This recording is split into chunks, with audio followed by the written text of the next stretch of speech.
Welcome, everybody, to a brand new Blu-ray and DVD out and about video today. And this week sees the release of the based on a true story espionage thriller, The Courier, hitting store shelves, along with a little 4K upgrade love this week with the 1977 action comedy classic, Smokey and the Bandit.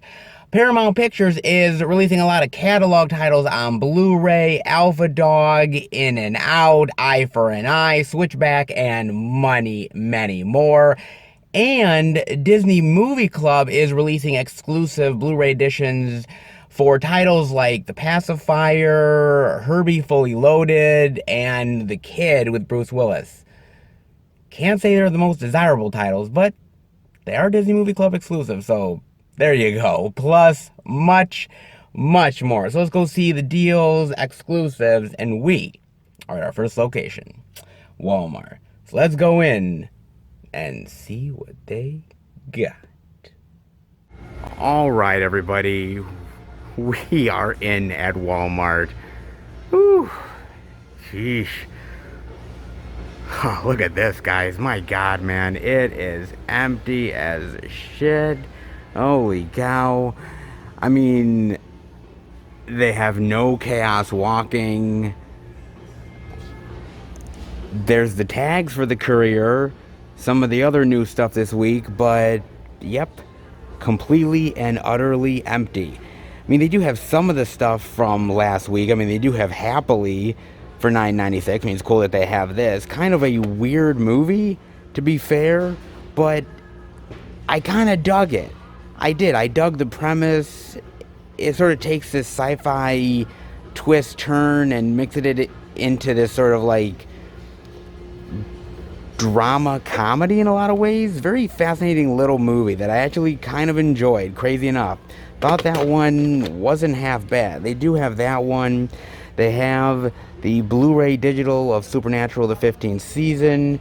And, of course, the DVD as well. I didn't really hear from you guys last week about this, whether Supernatural is really a great show to get into or that it sort of died off way earlier than the 15th season. I mean, good, bad. Definitely let me know about Supernatural. I love a good sci-fi fantasy show. I love Lost, and I love Stargate, SG-1, and Atlantis, and some of those other ones. I was never really a big fan of Buffy or Angel, so I don't know if this one kind of carries in that tradition or not, but I've heard decent things over the years, and I've always kind of been hesitant to get into it, but maybe now might be the time to, since it's all over and everything. I mean, definitely let me know, guys, on that one. They do have that. They have the Blu-ray of Deliver Us from Evil and the DVD as well, which again, this was actually a really great surprise for me. I actually really like this movie quite a bit. It's brutal. I thought the fight sequences were really good, man. The blood and gore were pretty decent as well. Actually a solid little action thriller that I really did enjoy, man. Deliver Us from Evil, not half bad, man.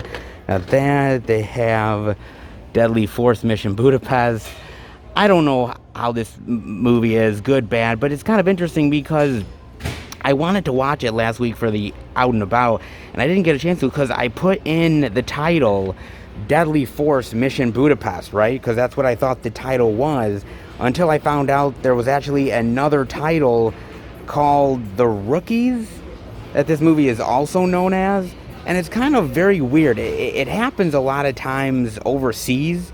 You'll find where there's different titles for different movies. Like there's some that have the same title in the US, and then somehow, in the overseas markets, it'll have a different name.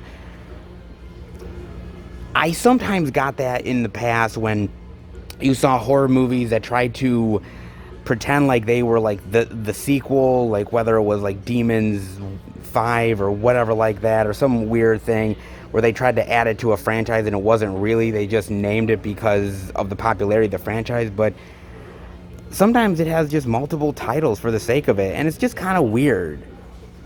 I've never really understood that whole idea behind the different title stuff. I mean, it's kind of weird because some movies that as certain films, other people know as completely different if they're in a different region. It's so wild to me, man. I mean, sometimes it's kind of cool with the different title stuff, but honestly, it just gets confusing sometimes when you're trying to like find a movie on Amazon Prime, or when you're trying to check something out and it doesn't come up as one thing, but when you put it in as another, you can totally watch it. We're entering into a weird time now, guys, where unfortunately, with all the different titles, sometimes for some of these movies, if you look at them through like streaming sites or like on your Roku or Fire Stick, you might have to put in multiple titles just to find the movie that you're looking for. Kind of crazy and ridiculous, man, but that's Deadly Force for you. And then I'm seeing the DVD of Long Weekend for $14.96. Now, actually, this was supposed to come out last week, but nobody had it, so I'm actually kind of glad to see it this week. I got a chance to watch this on Amazon Prime, and I didn't really know exactly what I was in for. I was like, okay, this is kind of most likely a romance movie, so that's what I'm expecting and not much else. That's kind of what I was going in for, but boy, it's definitely something a lot more. Basically, it's about Bart, played by Finn Wittrock, and he's very much down on his luck. He's got a lot of issues and things that have gone wrong, and he's just really at his wit's end. And he meets this really, really nice girl, Vienna, and they hit it off, and it's supposed to be this sort of like fling that they have, but they're developing it into something much, much more meaningful. But then she hits him with something that I was not expecting in the movie, and I don't think he was either, that she's actually from the future, and she's time traveled to the past for a very specific reason.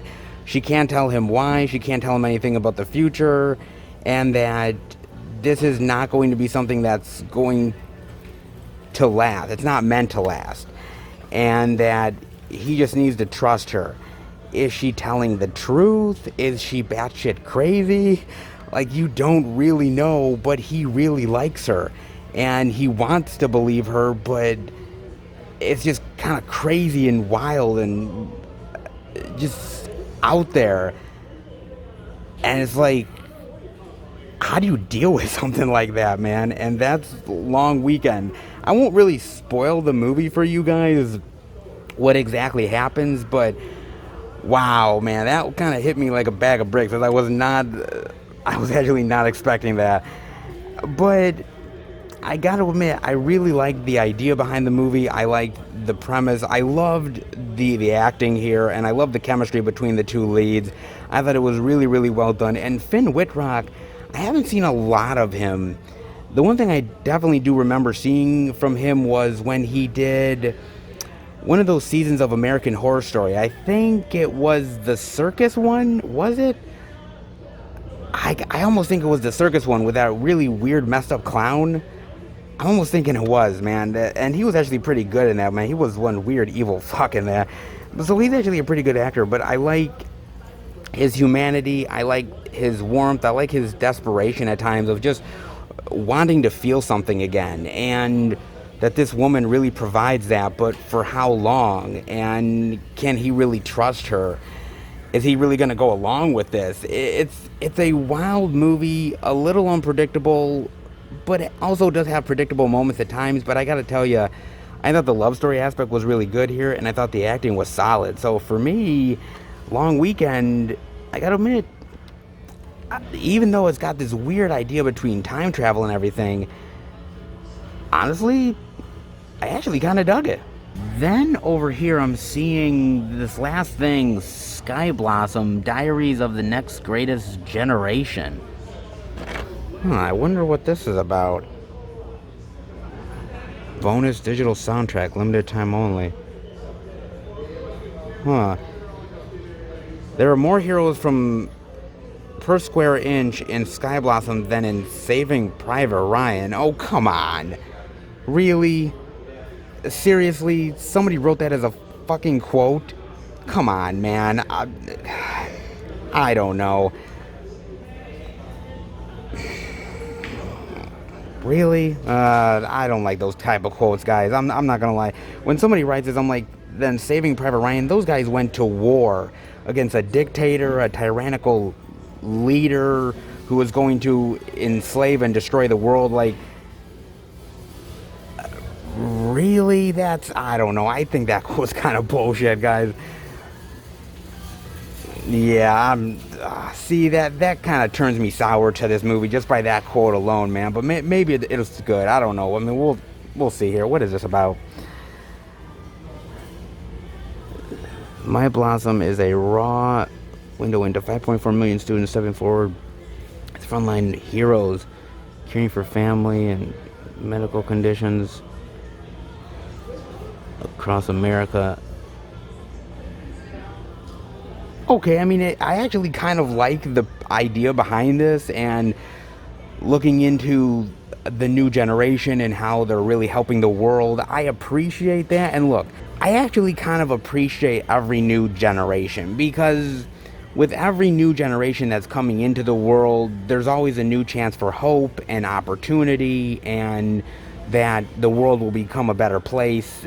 That's always something that I love and always something that I hope for, guys, honestly.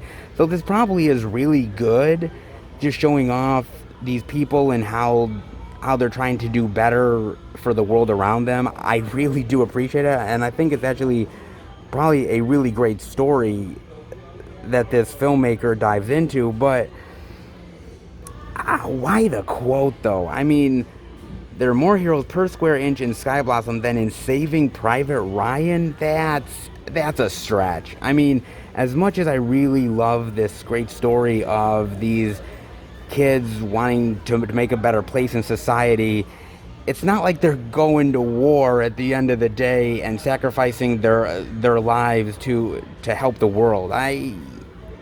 Come on, man. I mean, I know everybody helps out the world in their own ways, and I truly appreciate that. Not everybody is fit to go to war, and vice versa. Not everybody is, cut out to do what these kids are doing, and I appreciate them, but volunteering versus having a gun in your hand and willing to actually kill somebody to help the world, that's a tough one, guys.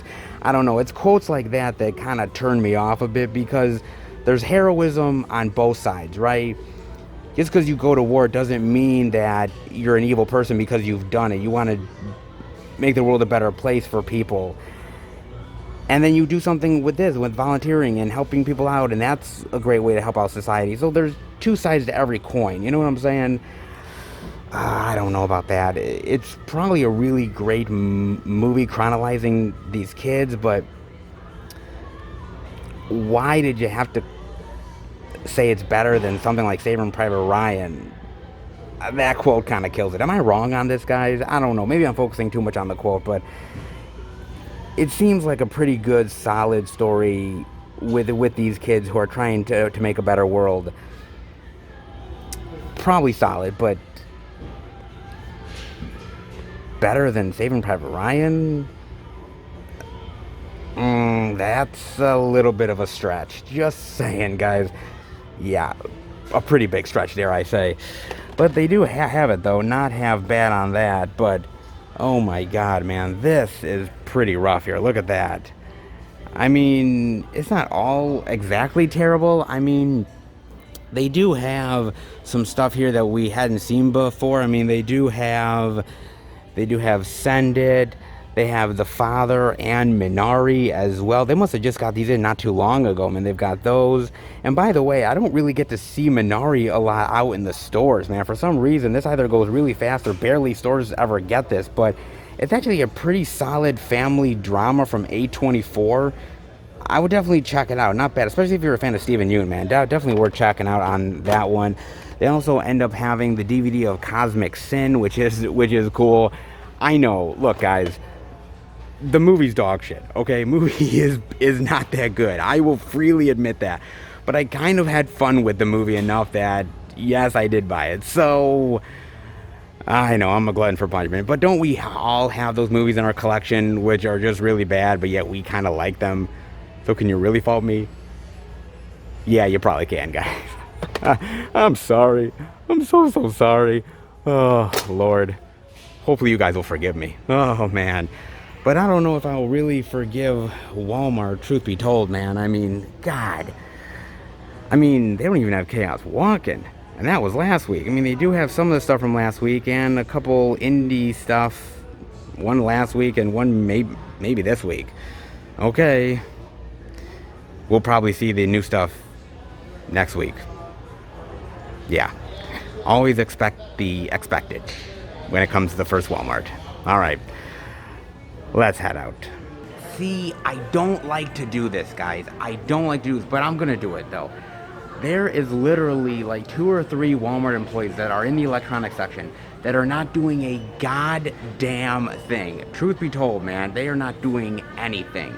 They're just sitting on their ass. And what about putting the physical media out? What about that, man? I mean, I'm assuming they must have the boxes in the back. I mean, they're just not putting them out. It is new release Tuesday after all, unless like I've time traveled and I've like gotten here like a few days beforehand and just not fucking known it.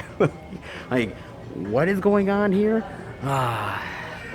And by the way, the older lady who did put out all the physical media, she is now retired, guys. She's long gone now. So I don't know what that means for physical media here at Walmart, all things considered, but I don't know if it means anything good. I mean, there will be weeks where there will be a lot of good stuff that they will put out a lot of media, but then there's going to be weeks like this where they're just honestly sitting on their behinds, not doing a damn thing.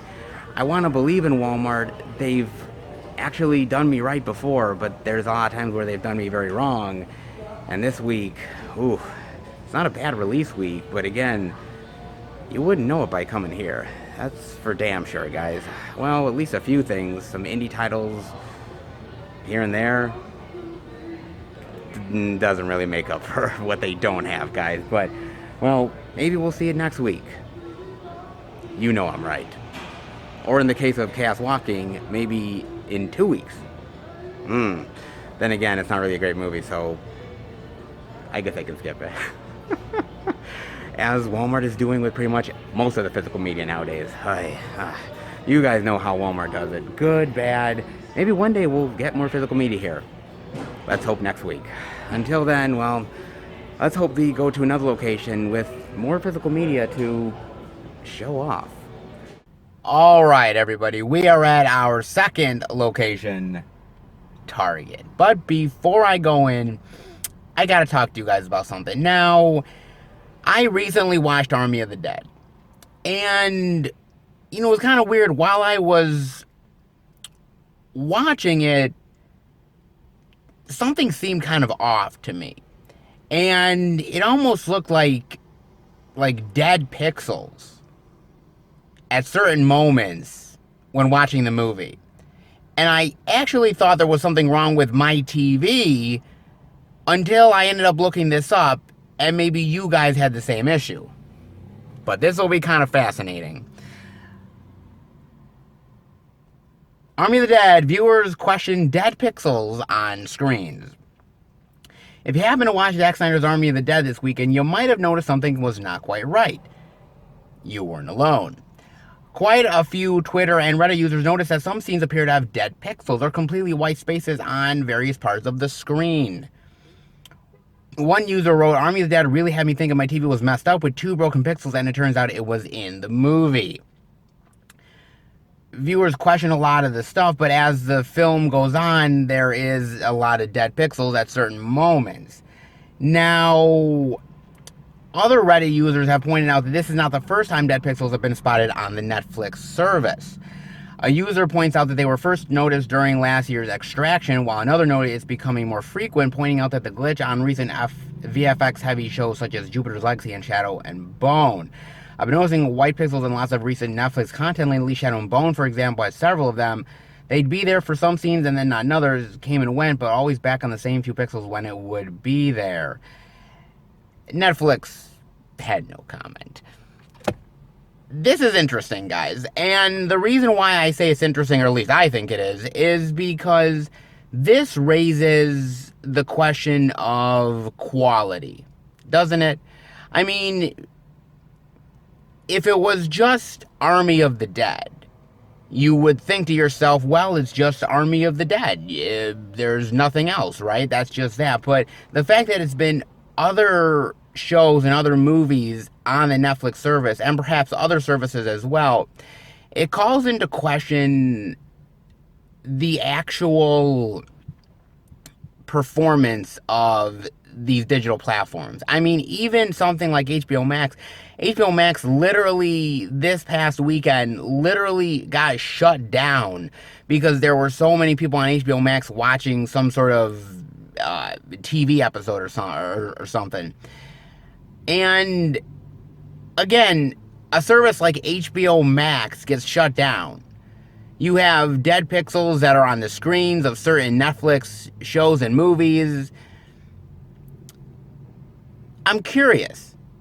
You're paying a certain amount of money month in and month out for this content.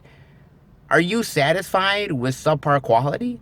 Are you satisfied with the fact that, you know, things get shut down easily, like a streaming service like HBO Max just goes tits up very easily because there's a certain amount of people on the service? This is the issue with digital, and I've been saying it God knows how many times, guys. I'm not saying that digital is absolutely worthless, because I watch a lot of stuff on digital platforms. I have a Netflix subscription. I have HBO Max. I have Amazon Prime. You know, my girlfriend has Hulu. I mean, we have certain stuff. But here's the deal. These companies, they want us to surrender our physical media. They want to surrender our entertainment needs to the digital overlords. Okay, fine. If you want us to do that, okay. But in order for us to feel comfortable with it, you have to make the consumer feel confident that they're getting a great deal, that nothing is going to be wrong with them. I mean, to have these issues, and they may be even small to a lot of people, small issues. But you got to remember, small issues turn into very big problems. And what might be small today will be a gigantic issue tomorrow. You guys know that. So it's very interesting to me, and it's very fascinating. What I will say is this. You know, are you really looking for subpar quality? Are you really willing to abandon your physical media? Are you really willing to abandon the quality that you get from a Blu-ray or a 4K over a digital copy, which again, if you have not so great internet one night or one day, or if it's faulty, or if the service isn't up to par, then you're not getting the best experience, and you're paying money for that. I mean, it's the truth. You're paying a service month in and month out. You expect high quality. At least that's what I do. I mean, when I buy a disc, I know that it's a Blu-ray disc. I can depend on Blu-ray for the most part. I can depend on 4K for the most part. I can depend on these. And if I get a bad copy or something, I'll just send it back. I'll return it. That's fine. I can't exactly do the same with my monthly fee to some of these places. Like, once my monthly fee is taken, it's not like I can call up Netflix or HBO Max and be like, hey, by the way, the service was a little wrong. Can I get a few extra dollars back because of my experience? They're not going to do that, guys. It's just the truth about it. I think digital will get better. But I think we are going to see more and more of these issues. I just think we are. And until they get fully fixed, are you really willing to sacrifice your physical media to the digital overlords? I'm curious, guys. I'm very curious indeed. You gotta let me know, man. Definitely let me know. I'm not, but that's just me, guys. Definitely let me know. In the meantime, look, I mean, it is a pretty decent release week. Then again, you wouldn't know it by going into that first Walmart. But let's hope Target can turn around. But the only way we'll find out is to head inside. So let's go in and check it out. All right, we are in at Target, and not a lot, but a little bit. But hey, I will take it compared to what we had over at Walmart, guys. But as you can see, they're still out heavily of Raya and the Last Dragon. If you guys saw last week's video, I explained it. This is not customers taking Raya and the Last Dragon. I mean, maybe they took the exclusive. I mean, okay, truth be told, but the other stuff, that is Redbox. Truth be told, that is totally Redbox. Whether you want to call it the Redbox epidemic or whether you want to call it the Redbox bandits, doesn't really matter. The fact of the matter is that this is what Redbox does. I think for a lot of their Disney stuff, they don't really get a lot of them in, so they have to go to these stores and literally take the titles, buy them, and then stuff it in their Redbox machines in order to make the money off of it. Again, Target gets the sales, but it's the customers that get screwed over in the end. And trust me, this will not be the last time that that happens, guys. So just keep a lookout for the Redbox bandits in the future. They may be at a store near you. They just might, guys. Then the next thing I'm seeing is they have the DVD of Boogie for $19.69. What a really odd price, man. Why not just $19.99? Or like Walmart does, $19.96 or whatever it is. Really? And again, $20 for a DVD. Man. Usually it's about $14.99, $16.99 maybe, but $20 for Boogie. That's kind of a high-priced DVD, all things considered. Now, I got a chance to watch this on Amazon Prime, and truth be told, I really didn't know exactly what to expect with this movie. I knew it was this kid who was trying to really make basketball a career in his life, and he's from sort of the streets and trying to make something of his life, and that's kind of what I knew, but outside of that, not really much more. But the movie kind of intrigued me, so I figured, why not give it a chance? Now, basically what this movie is about is, it's about, well, Boogie, who, yes, comes from the streets, comes from a poor Asian family, and struggling, and a lot of complications in his life, and he's just trying to make something of himself and trying to help out his family. And it's the complications, it's the struggles, and it's the perseverance that he has to deal with in order to achieve his goals. And that's pretty much where the movie goes. I gotta admit, it's actually pretty darn good, all things considered. I mean, it actually really is. I love the acting here. I thought it almost, in some ways, in a lot of ways, kind of almost felt like a documentary. Like, you could have seen this as a documentary about this kid's life and him trying to sort of break free of the stereotypical chains and try to make something of his life and be more than what he's expected to be. Like, that's, you almost could have seen this as a documentary, but it really is amazing and absolutely fantastic.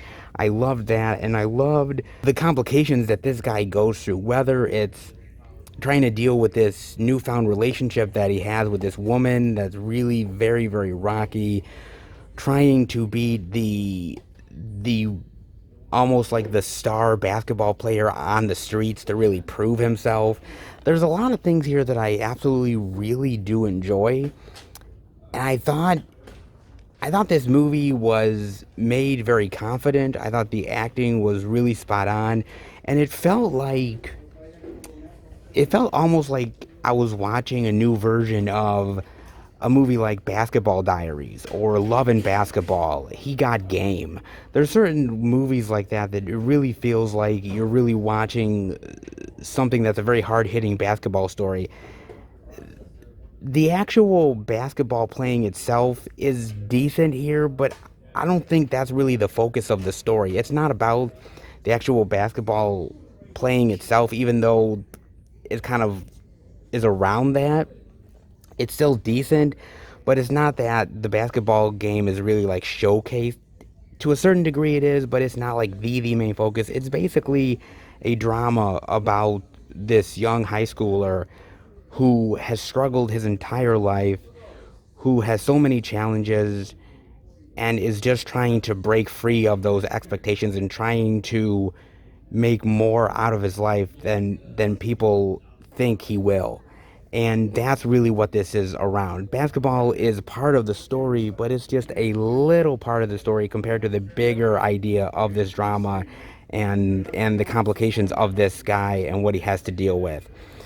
That's what I really see with this story. But I think it's absolutely a phenomenal movie. And if you like basketball movies, old school ones, gritty dramas like Basketball Diaries or Love and Basketball, stuff like that, that yes, basketball is a part of it, but it's almost secondary to the drama of it, which is very hard hitting and in your face, then definitely give Boogie a chance, because this one honestly is a pretty good gem. Then I'm seeing they have The Courier, the Blu-ray DVD digital for $22.99, the DVD for $16.99. Now, I got a chance to watch this on Amazon Prime, and I had actually heard about the movie before. And the reason why I had heard about it was I heard that there was a movie role that Benedict Cumberbatch had to lose like 20 plus pounds for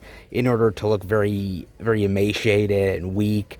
And this is the movie that he did it for. Now, mind you, 20 pounds doesn't seem like a lot, but when Benedict Cumberbatch is already kind of super skinny as it is, 20 pounds is actually a lot.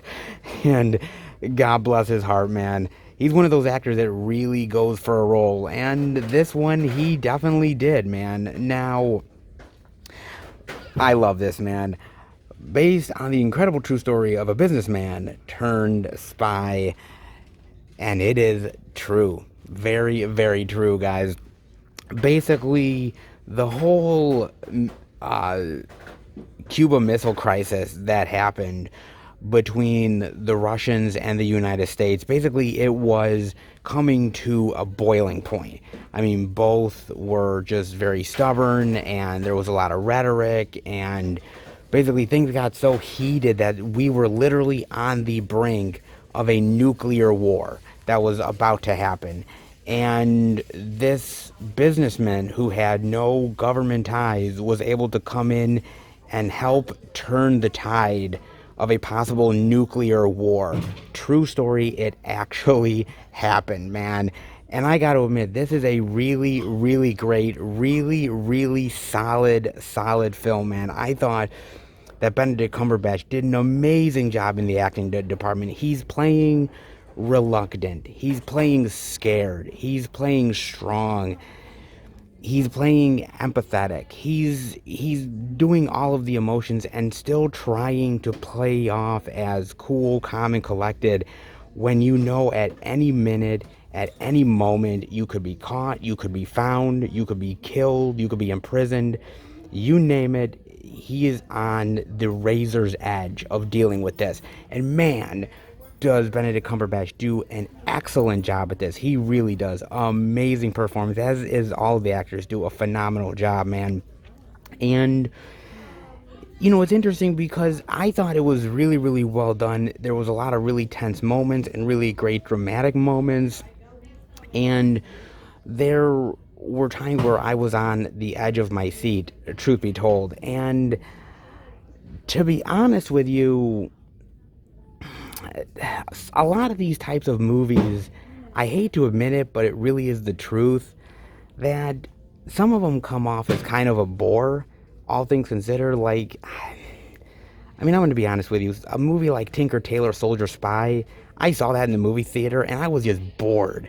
I was bored to shit, man. I mean, it's not a terrible movie, but I just was sitting there bored, just waiting for something to happen. And then there's a movie, I believe from like 97 or so, called The Saint with Val Kilmer, that is absolutely really, really well done, really fantastic, on the edge of your seat, a lot of really great twists and turns, some really fantastic stuff in that movie. I mean, yes, they all can't be the Saint, obviously, but still really, really fantastic. And truth be told, I mean,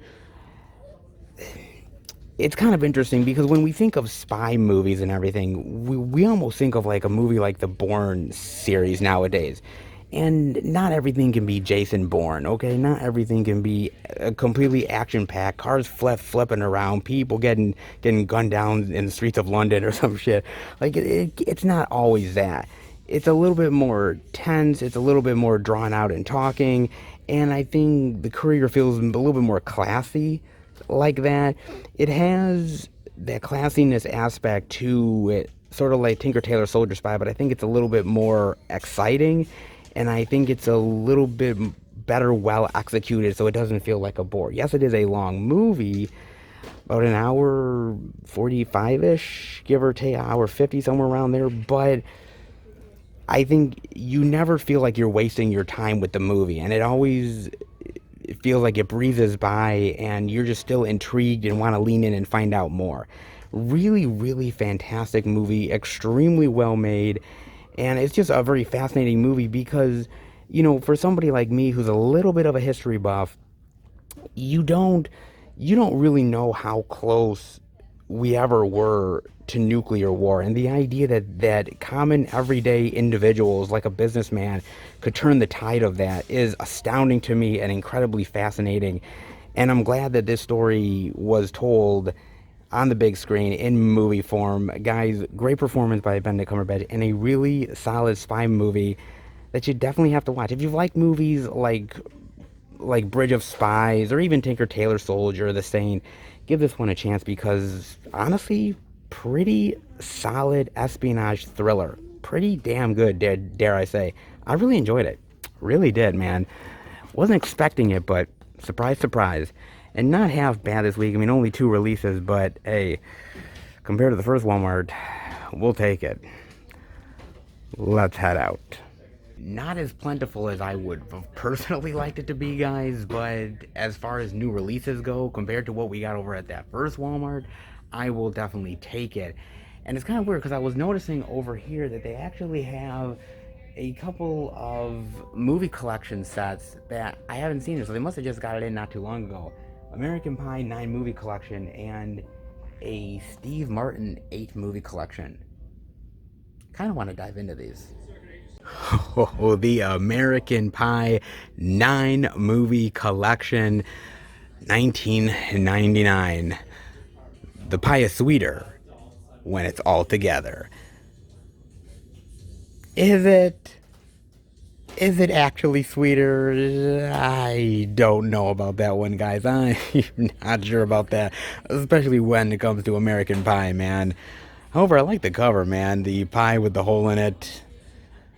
You know what they've been doing with that pie. And the sock, which looks stained. Gee, I wonder why. Oh, they've been having a little funky time, dare I say, with the pie and the sock. Pick one, will ya? Oh, man. The American Pie franchise. The law of diminishing returns. Well, kind of. Kind of, sort of, guys. I mean, with the American Pie franchise, I'm kind of half and half, all things considered.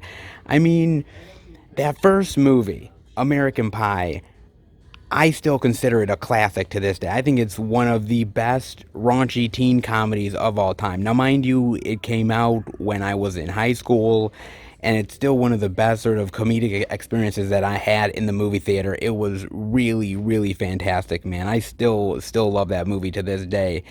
As far as American Pie 2 is concerned, I think it's a really solid comedy sequel.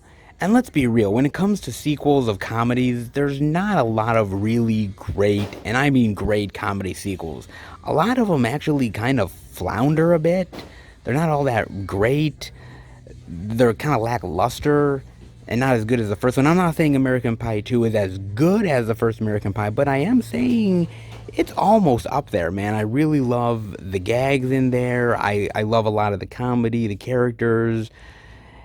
And I really like the story really jumping off of the first American Pie. I thought it was actually a really, really solid sequel, man.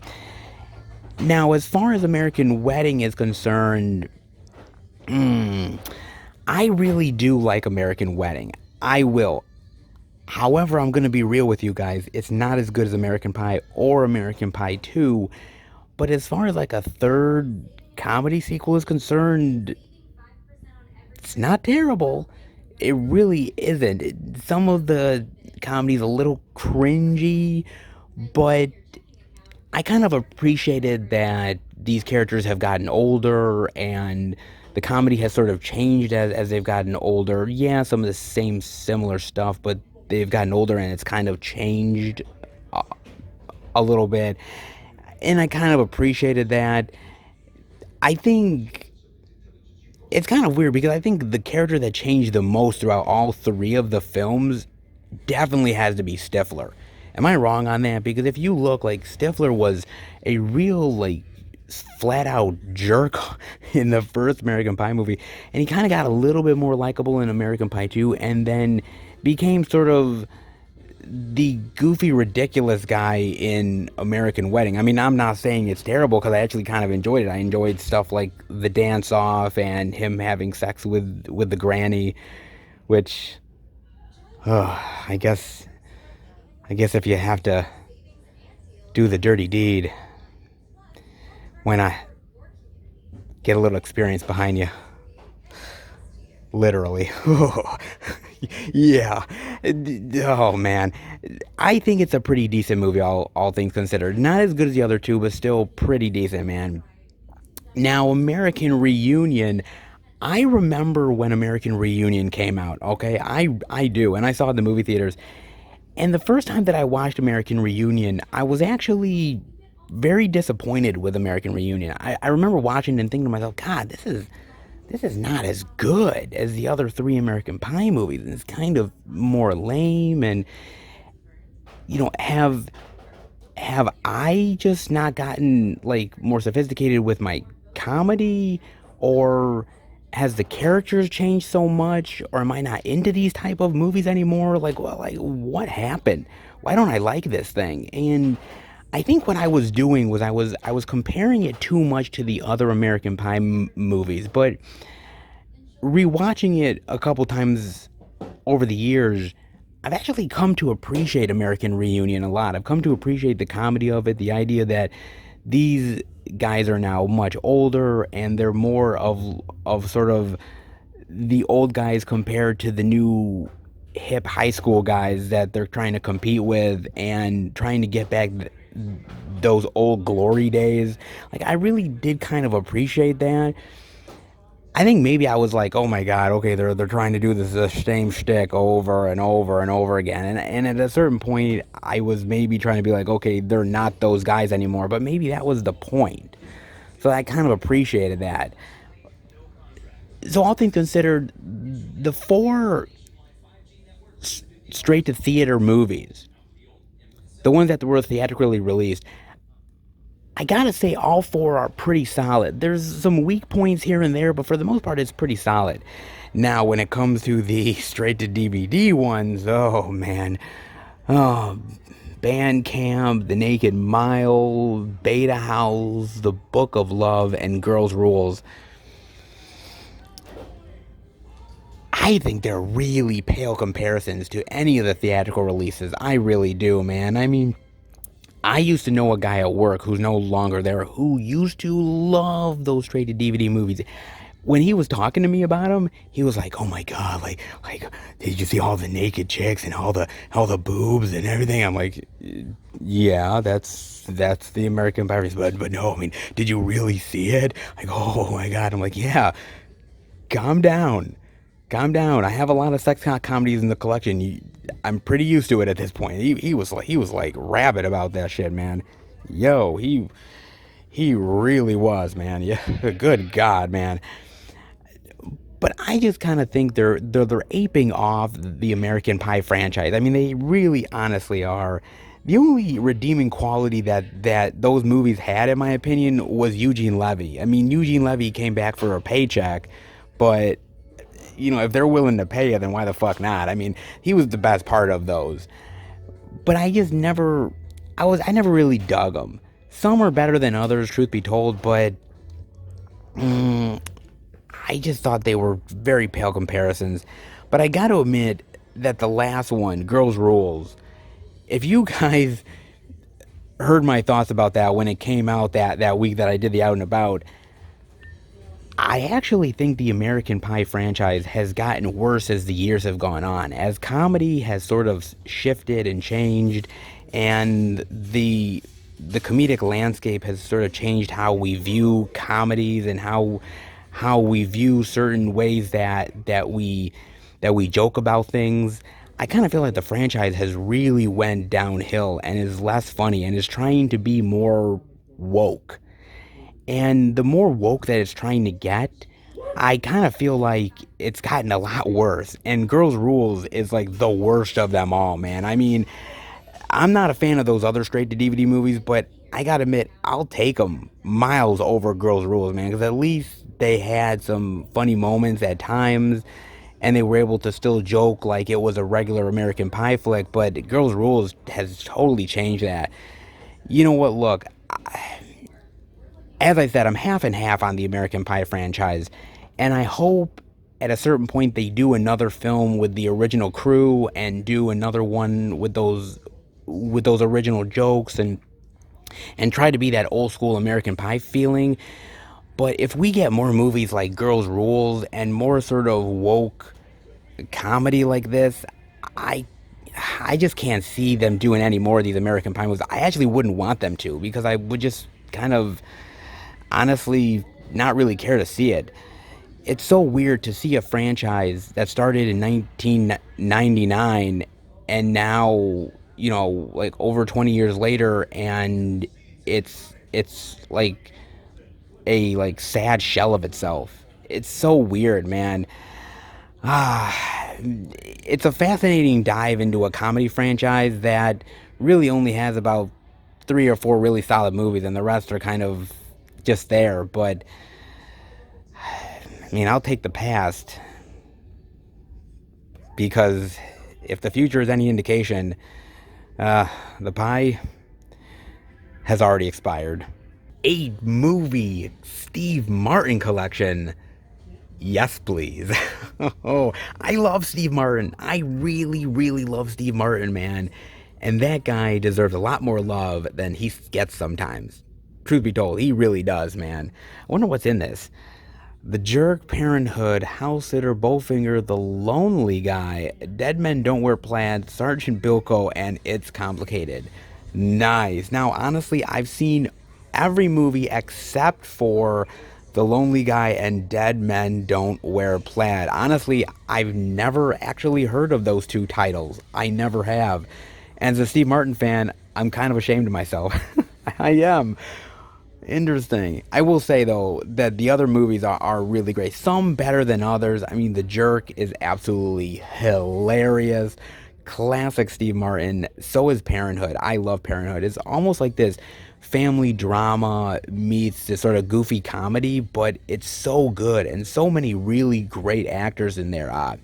Rick Moranis, Diane Wiest, Keanu Reeves, and many, many, many others, man. Such a really, really great cast of characters in that, man. I love that. Then Sergeant Bilko, which I gotta admit, Sergeant Bilko, I haven't watched Sergeant Bilko in a long time, but it's not a bad movie, all things considered. It's just a little, it's a little too goofy at times. But I mean, Steve Martin is basically being like ultra Steve Martin, like ultra goofy Steve Martin, way over the top. It kind of works for Sergeant Bilko, but not every role calls for that. But I guess Sergeant Bilko kind of did, so he fit the bill on that. It's Complicated is pretty good too. Mostly a side thing, but it's more of like this romantic comedy. But he's pretty good in there, all things considered. Bowfinger, which I think Bowfinger is an absolute classic. I love how it sort of apes on sort of Hollywood tropes, and I love the combination of him and Eddie Murphy together, man. What a great comedic duo, which I wish they would have done more. I really wish they would have, man. I wish that Bowfinger would have opened the door for more stuff that they would have done together. But I think the Hollywood comedy stuff is actually really, really good in there. And I just love people like Heather Graham in there, and actually a small role from Robert Downey Jr. as well, man. Great comedy. And House Sitter's not terrible. It's one of, I think, the lesser comedies in this collection set. I mean, I don't mind House Sitter, but it doesn't exactly light the world on fire as far as comedy is concerned. But I like the chemistry that him and Goldie Hawn had together, and I think they worked together one other time, if I'm not mistaken. It was a remake of an old school comedy from back in the day, and they had good chemistry together, but it's not the best. It kind of reminds me, House Sitter. I would put Lump actually with other movies like Bringing Down the House, which is not bad. I mean, my mother loves Bringing Down the House, but decent comedies, but nothing truly memorable though. But a good comedic time waster, dare I say. But I've never seen The Lonely Guy and Dead Men Don't Wear Plaid. I've never seen those, man. George investigates free car crash. Huh. Very interesting. That one would intrigue me. And The Lonely Guy. Oh, with Charles Grodin. Oh my God, Charles Grodin, who we lost not too long ago, man. My God. Oh, that's a damn shame losing him. He's so good.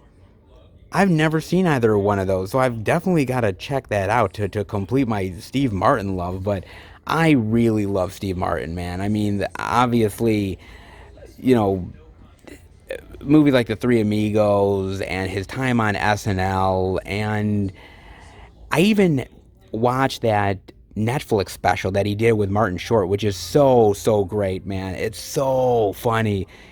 You know, as he's gotten older, his comedy has sort of changed a bit, but he's still the classic Steve Martin. I mean, even like the Father of the Bride movies are fantastic. I love Steve Martin, man. He is so amazing, so great, and what a great, legendary, funny man.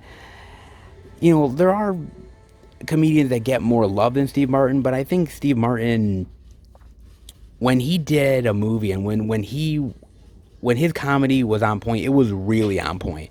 And Steve Martin was one of those great goofy comedians that had a really great style that I really love, man. Man. I mean, he's not exactly out of the limelight, but I'd love to see him do more stuff, man. I really would love to see him make a really great big comeback, man.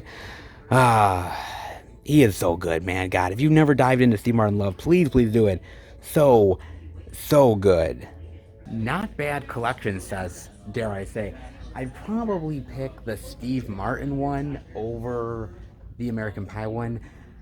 I think I'd get more satisfaction from Steve Martin. Just saying, guys. Just saying, man. But not bad collection sets, actually. Pretty cool stuff, man. But not terrible, but I was hoping for a little bit more. But then again, this is Target, so there are weeks where I'm really surprised and they have a lot of really great stuff, and other times where I'm like, oh, I'm reminded that this is Target. So sure, duh, yes, exactly. A couple of releases here, a couple of box sets there. Not crazy, but hey, compared to what we dealt with at the first Walmart, I'll take it for sure, guys. And actually, speaking of which, look over here, man. I showed you these box sets last week, right? And actually, they've sold quite a bit. By the way, the Animal House one, all gone. I don't blame people for taking that one. That one's actually really cool. They only have one more of the Sting one, which is actually, God, what a really great steal, man. And again, if you can't find it at Best Buy, you come here. The Birds one is gone. Uh, Shrek is gone. But they do still have the Psycho 4K Steelbook Love. It's still here. You guys know why it's still here, right? It's taunting me. It wants me to buy it. Oh, my Psycho Love. For $19.99, it's a really good price. I already own like 2 or 3 releases of Psycho. Do I really need another one? Not really. But I kind of want it. There's still the 2 copies that didn't sell. it wants me to take it. Should I? Definitely let me know, guys. But more Psycho love for the collection.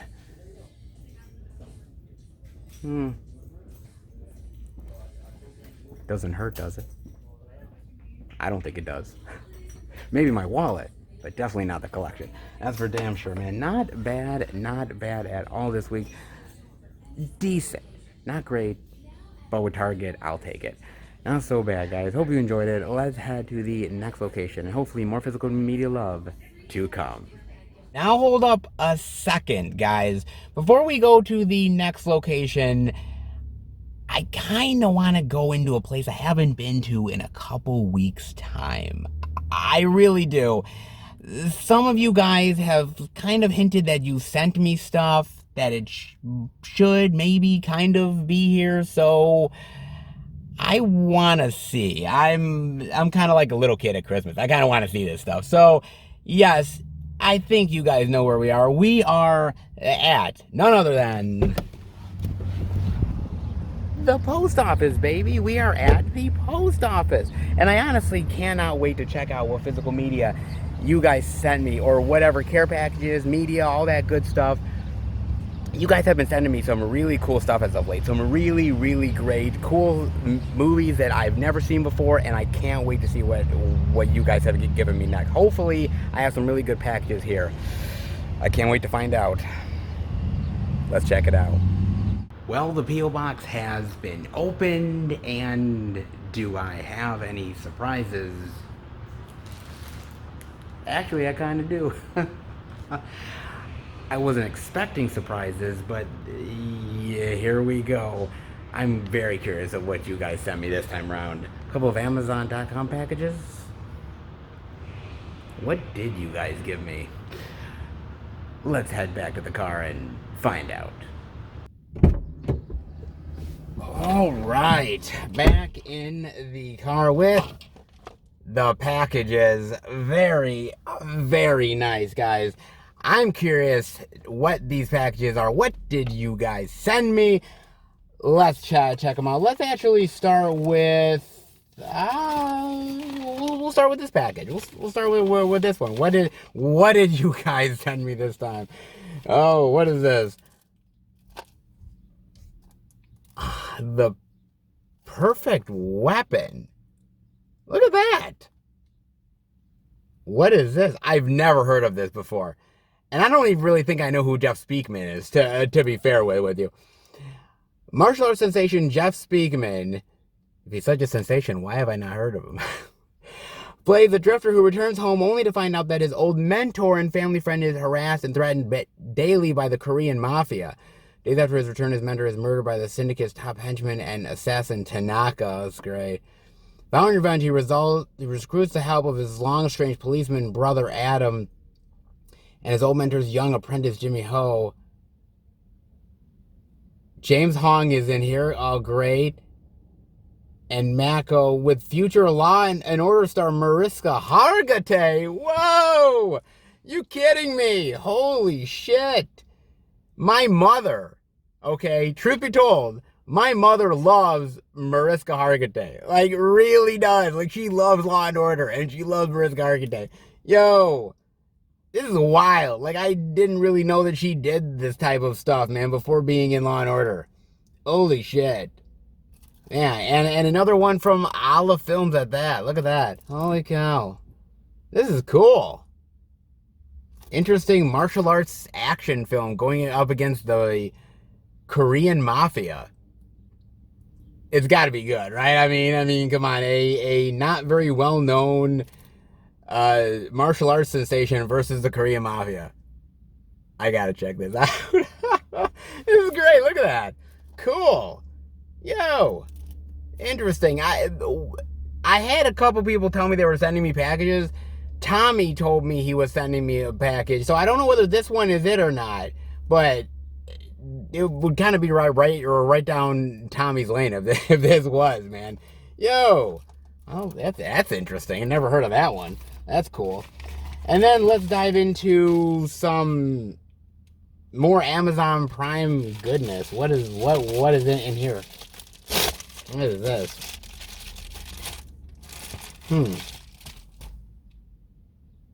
Oh, this is interesting. I don't think I've ever actually seen this one, but I know the movie exists, and that is Mikey. Really? John Deal, Ashley Lawrence, Brian Bonzel. Really? I gotta admit, I love what MVD does with their slipcovers. Please rewind me, the video updates, stuff, horror stickers. Like, that's all really cool, man.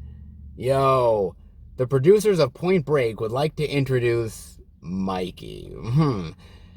Oh yeah, that kid was in Blank Check, wasn't he? I do remember Blank Check. God, it's been so long since I've seen Blank Check, but yeah, I do remember it. Holy shit. Nobody knows exactly how bad. Tragic and deadly accidents seem to happen all around Mikey, so from foster family to foster family and from school to school he goes, leaving a trail of unanswered questions. Of course, everyone knows Mikey's just a sweet, misunderstood little boy. Remember, Jason and Freddy were once kids too. That's great! Holy shit! Dude, that's awesome. Oh my god. Dude, it kind of reminds me, this movie, from reading this, it kind of reminds me of that Macaulay Culkin movie, like The Good Son or something, right? Yeah. Dude. Did, like, The Good Son ape off of Mikey? Like, really? Oh, man. That's cool. Oh, this looks really awesome, man. I am definitely going to have to check this out. Holy shit. Dude, whoever sent me this cool MVD release, thank you. But I'm going to be honest with you guys. Now that I'm looking at it, thank you for sending it to me from Amazon, but I'm going to be real with you guys right now. I'm going to be very, very real with you. If you look at this, right, it's all fucked up.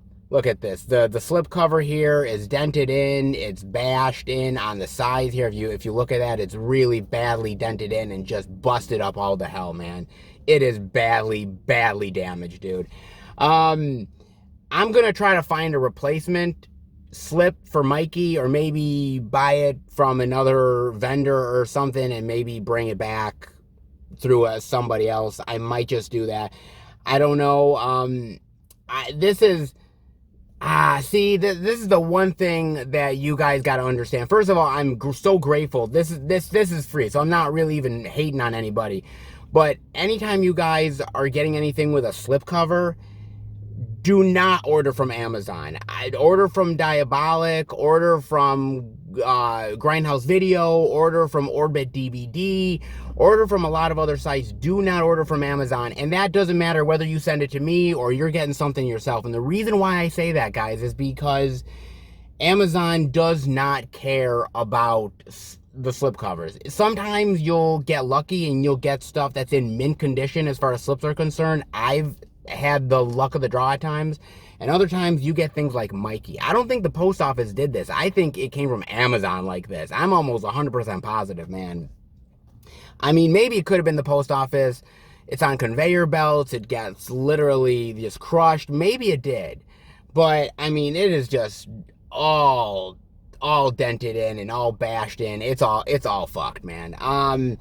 Like I said, this is free. I'm not complaining, but just for future reference, if you're looking for something limited, a slip, do not get it through Amazon, because Amazon does not care about slip covers. They could literally give a shit.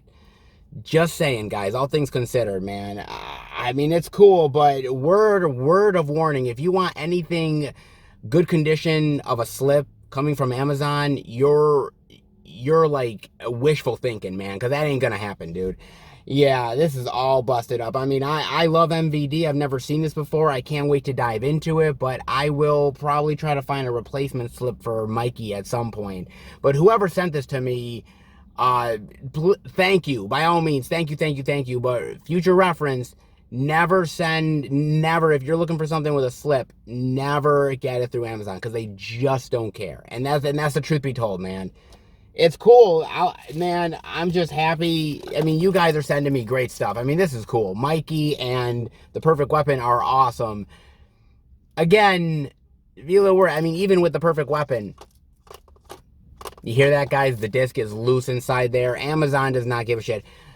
Truth be told, most of the time they're okay, but at times it's just frustrating, dude, because you guys go out of your way to send packages to me. You don't have to. I don't expect it, but I'm happy.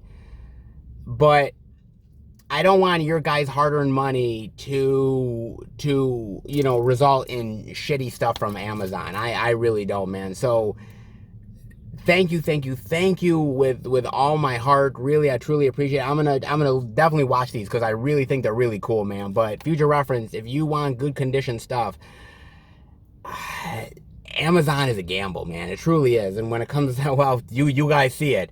It's a gamble in a big bad way. But dude, 2 movies I have not seen that will go into the collection.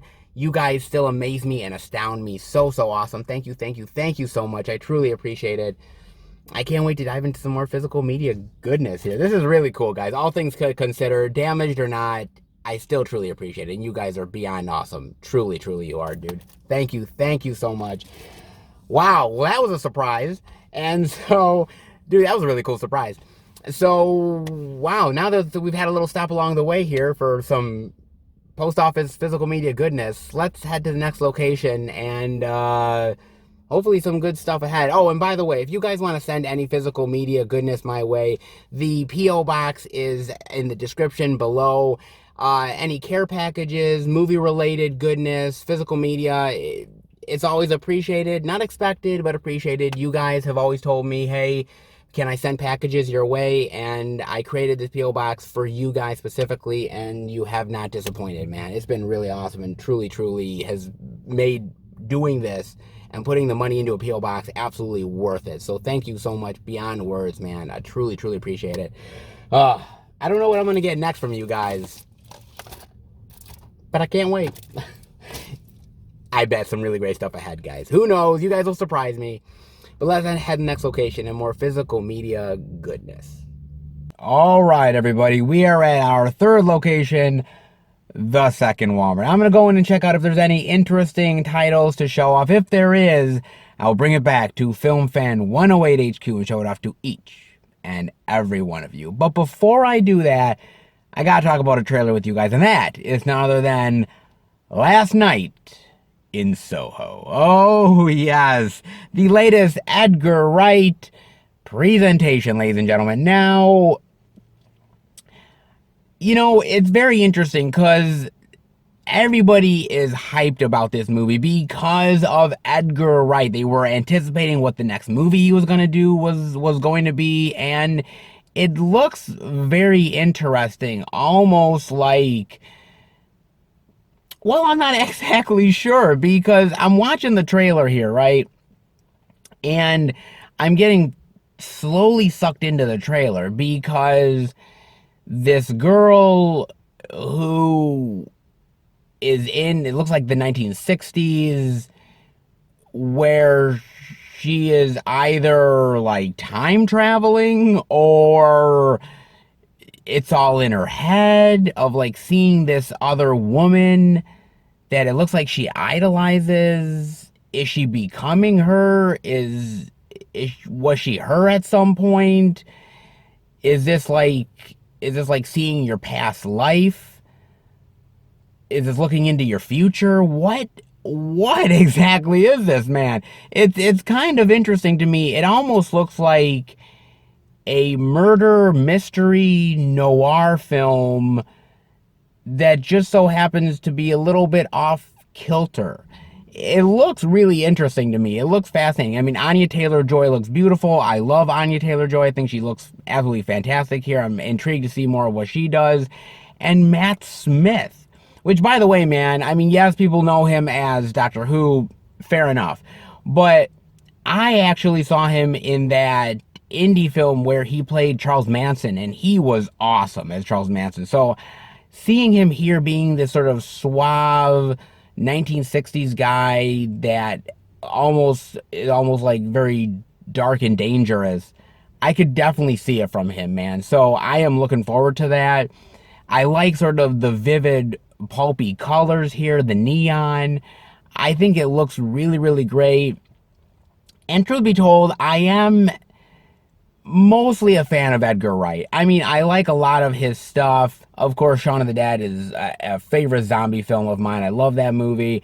Of course, Baby Driver was amazing, and I like a lot of his stuff. But there's some other things that I'm not a fan of. Like, at World's End, or The World's End, I should say, I'm not a big fan of that. I wasn't a big fan of Hot Fuzz and some of his other stuff. I mean, Edgar Wright, most of the stuff I like of his, but when he doesn't do something I'm not a fan of, I really don't like it. So I think this intrigues me.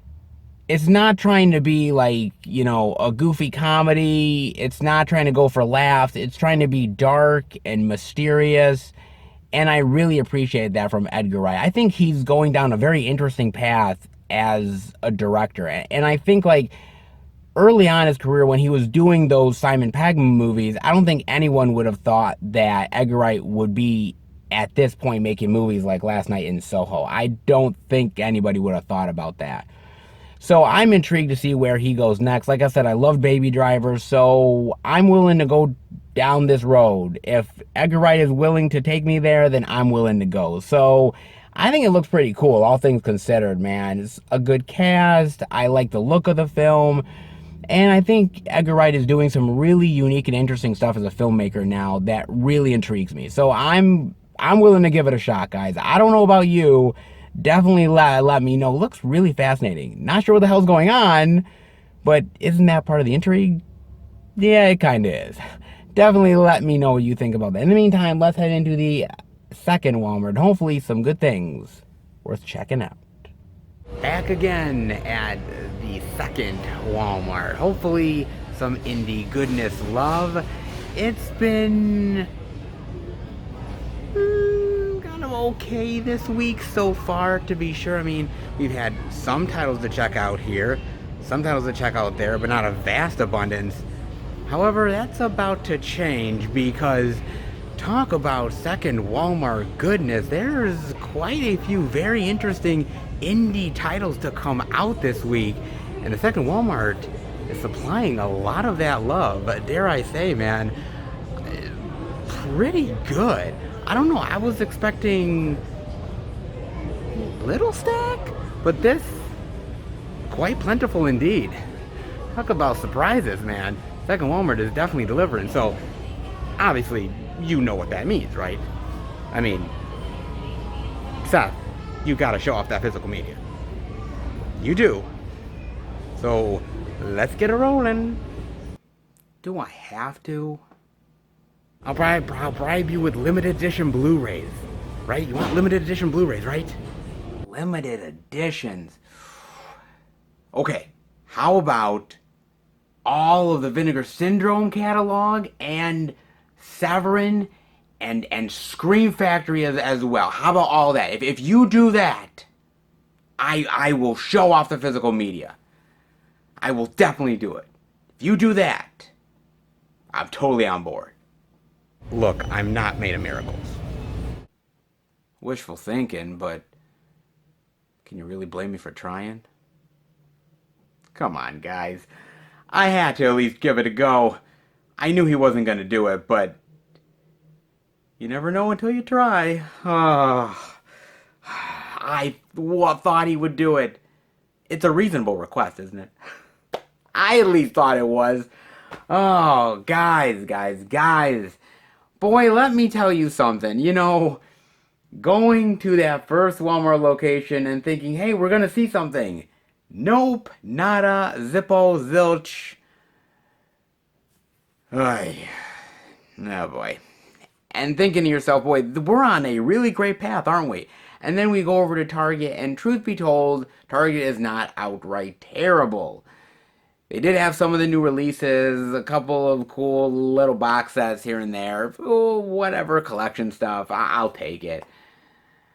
And I'm like, okay, boy, let's kick this into high gear. And thank the Lord for the second Walmart, man, because we needed it in a big, bad way, man. And truth be told, you know, nothing is guaranteed with physical media. And that's the honest to God truth. And that really is, coming right down to it, the absolute hardcore truth, guys. Nothing is guaranteed with physical media. I would love every single week if every single release was on all of these movies' shelves. And what I mean by that is all of the Paramount catalog titles,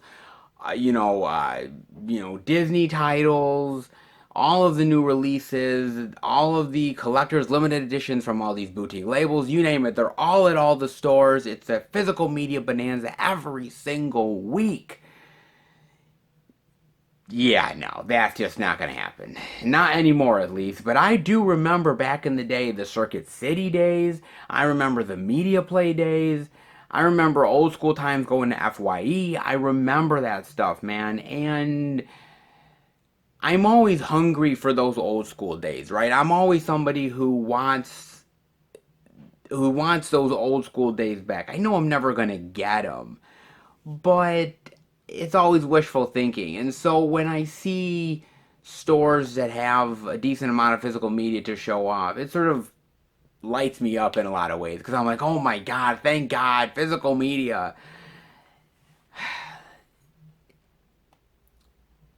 It's interesting because we're living in a totally different time. 10 years ago, things were so much different. Digital wasn't as big as what it is now. A lot of stores and rental places were still around. And if there was talk of physical media going at that point, it was very, very minimal and small. Nowadays, things have changed so drastically.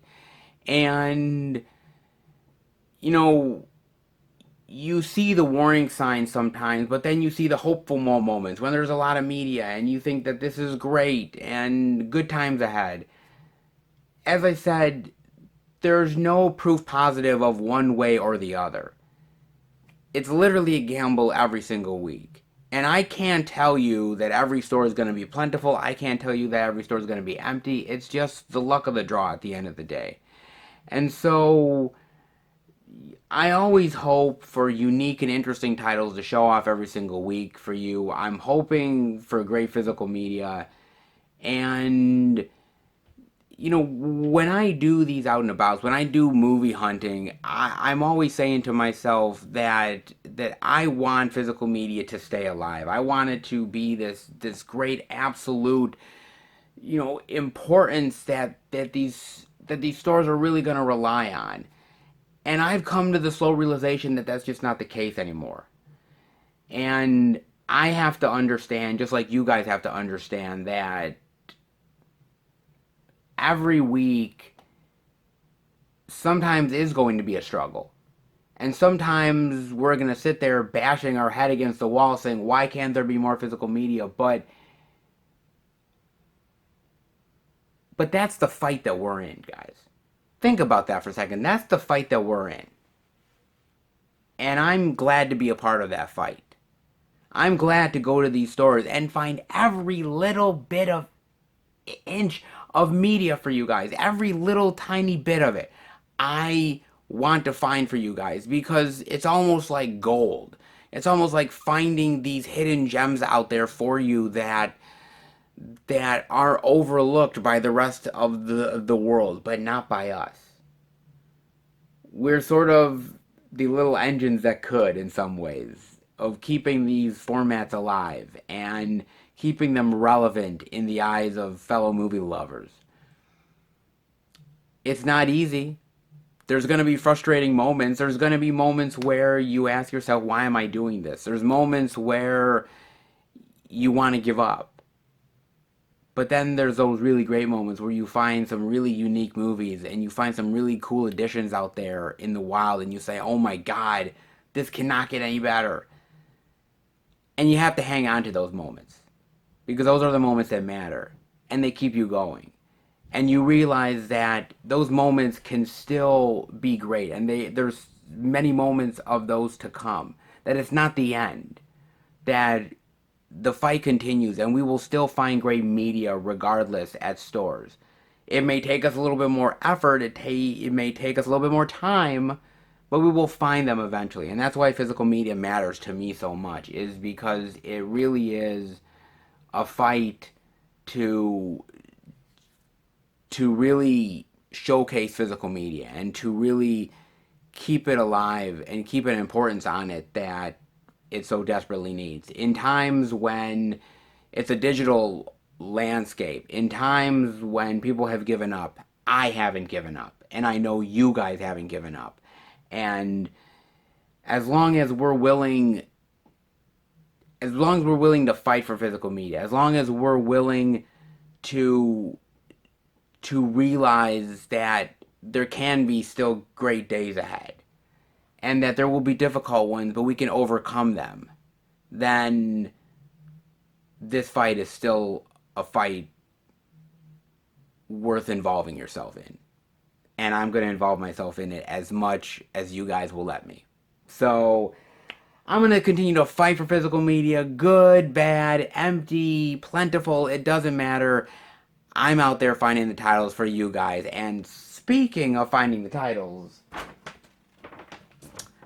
I think Walmart supplied some interesting stuff this time around. Did somebody say Walmart goodness? I think they did. And I came a-calling. Oh, yes, indeed. More Walmart indie goodness, baby. I can't resist it. Indeed, I can, baby.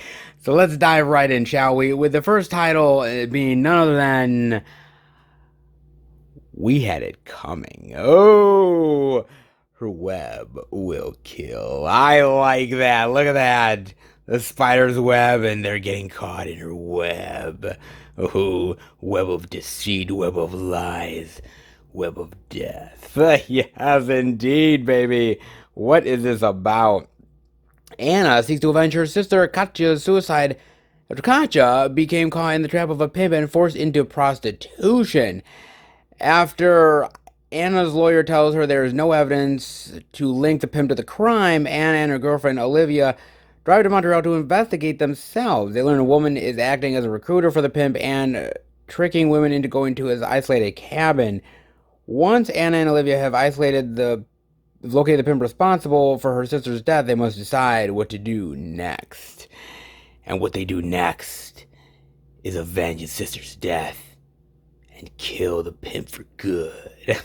At least I'm assuming so. I mean, why would you locate the pimp if you weren't gonna kill the pimp, right? Kind of makes sense. I actually really like that. I like this sort of deceitful murder mystery revenge flick. I kind of like that, man. I like that they're going after this pimp who is tricking these women into prostitution, and that they are going to finally avenge the sister's death. Proper vigilante justice, essentially. And you gotta love that, man. I mean, there's certain movies that this kind of reminds me of. Not completely exactly, but sort of. I mean, it kind of reminds me in some ways of, obviously, Street Walking, which I do really, really love. I mean, not the fact that she's going after revenge of someone's death, but the idea that the pimp forced her into prostitution, the idea that she's basically a slave to him and trying to get out from under him, that type of movie. But the other one that it really reminds me of, actually, is Vice Squad. It definitely reminds me of Vice Squad in a big bad way. Again, not the fact that they're avenging for a death necessarily, but again, this really killer evil pimp that is just roaming the streets and wild and crazy, and that these women just have to get away from him. And it's just the idea that, you know, it's either going to be him or them at the end of the day. One of them is going to survive. And it's just surviving the night and surviving this guy, and hopefully you get out from under him, man. I mean, those are the type of movies that I really, really love, really enjoy, man. And I got to admit that We Had It Coming sort of reminds me of that a lot of ways. Again, with a tinge of, like, Death Wish added to it, dare I say. It kind of does, man, with, like, the whole idea of revenge and vigilante justice and going after this guy because the law can't do it. and so they have to do it. I enjoy that. I like that a lot. Sort of using their femininity to get what they want, which is basically to avenge the sister's death and rid the world of this very evil pimp. Which, by the way, I absolutely don't see a problem with. I don't see a problem. Does the world really need to keep pimps around? Really? I mean, we can just make prostitution legal and then there be no pimps, right? I guess. I mean, everybody got to eat, but pimps. I mean, they take a huge percentage of the money. They don't do any of the work, and they manipulate the women. Yeah, they deserve to be killed. And these women, well, come hell or high water, they're making sure that that pimp had it coming. A little bit of a life lesson, ladies and gentlemen. When life gives you olives, you clearly make martinis. Life on the rocks. Very nice. They're all fighting to stay out of hell. Oh, I like that. Look, like hard drinking nuns. People making out. Somebody passed out on the floor. Oh, a lot of drinking. Oh, Lord. In fact, I actually really like the cover because if you take out the images on the bottom and just focus on the lady with the gun, it almost looks like like imagery straight out of like a James Bond title sequence or something. Looks really interesting to me. Wonder what this is about, actually. A homeless alcoholic scores himself a job at a bar after impressing the owner with his knowledge of liquors. Oh, that's all you need. Not that you have a skill as a bartender. Well, how good's your knowledge of liquor? Well, I mean, I love to drink, so my knowledge is pretty good. Hey, you're hired. God, I wish getting a job was that easy. Man, filling out that application process. All I need to do is drink more. Oh, he meets a cast of eccentric characters while bartending. A real estate agent who needs to update her skills. A Russian criminal who purports to sell favors. A hard-nosed cop and his sensitive partner. A man who isn't sure about his upcoming marriage. And an actress who pretends to be homeless and pregnant to make money on the side. Really? We follow these characters as their lives intersect in strange and interesting ways at this lively bar. Okay, very interesting and unique synopsis, dare I say. You want to know what this reminds me of in some ways? Not completely, but it kind of reminds me of that movie Four Rooms. You know, like the bellhop and all these people that he interacts with, and there's all these separate stories, but he's sort of the main point for the rest of the stories and the rest of the people and how they all intersect. Like, that's one that it reminds me of. And also, it actually reminds me of an old school comedy movie from the 90s called Once Upon a Crime. It actually kind of reminds me of that, with John Candy and Jim Belushi and Sybil Shepherd, a lot of them, man. I kind of like it where, like, it's like the dog and everybody sort of interacts around that and sort of the murder that happens and how they all intersect. Like, that's always really cool. It kind of reminds me of that, actually. But I don't know, is this real life? Is this hell? Like, have these people already died and this is sort of like a halfway point to sort of like cleanse their sins or something? Like, I'm really kind of curious about this. I don't know. I mean, I love the fact that Ray Wise is in here, man. I love Ray Wise. RoboCop and Jeepers Creepers 2 and, of course, Twin Peaks. How can I forget Twin Peaks, man? Like, it's kind of very fascinating. Very interesting personalities and sort of the bartender that is sort of the main person interweaving these stories around. It's very fascinating, very interesting, and I'm kind of curious as to where this one leads. But with quirky characters, an interesting plot, and a little bit of mystery, any movie can be intriguing. And this one definitely takes the cake. When everyone's a suspect, the truth will blind you. And with this chick, that's literal. Indeed, it is. Blind Ghost. My God, I love this cover, guys. Look at this, man. Wow. Blind with the gun. I love the eyeballs with the cross there, man. That's eerie.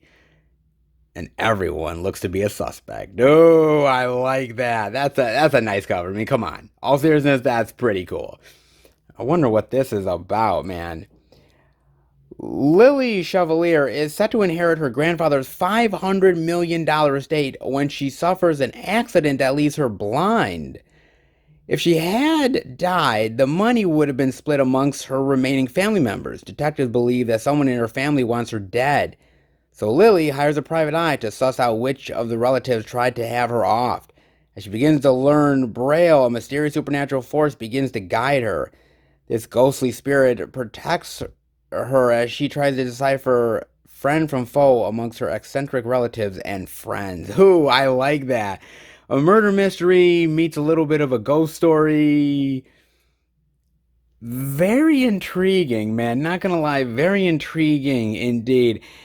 With the whole, like, inheriting an estate, going blind, it actually kind of reminds me a little bit of, some very interesting movies. There was that remake not too long ago to that Full Moon movie, Castle Freak, and I'm not gonna lie, I really hope there is not a very horny, weird monster that wants to have sex with people in this movie. Please, God. Oh Lord, do not let that happen in this movie. Oh, I can't take two. I can't take two in 1 year. I can't do it.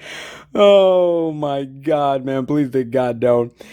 It actually also reminds me of a couple other movies. Actually, it also reminds me of.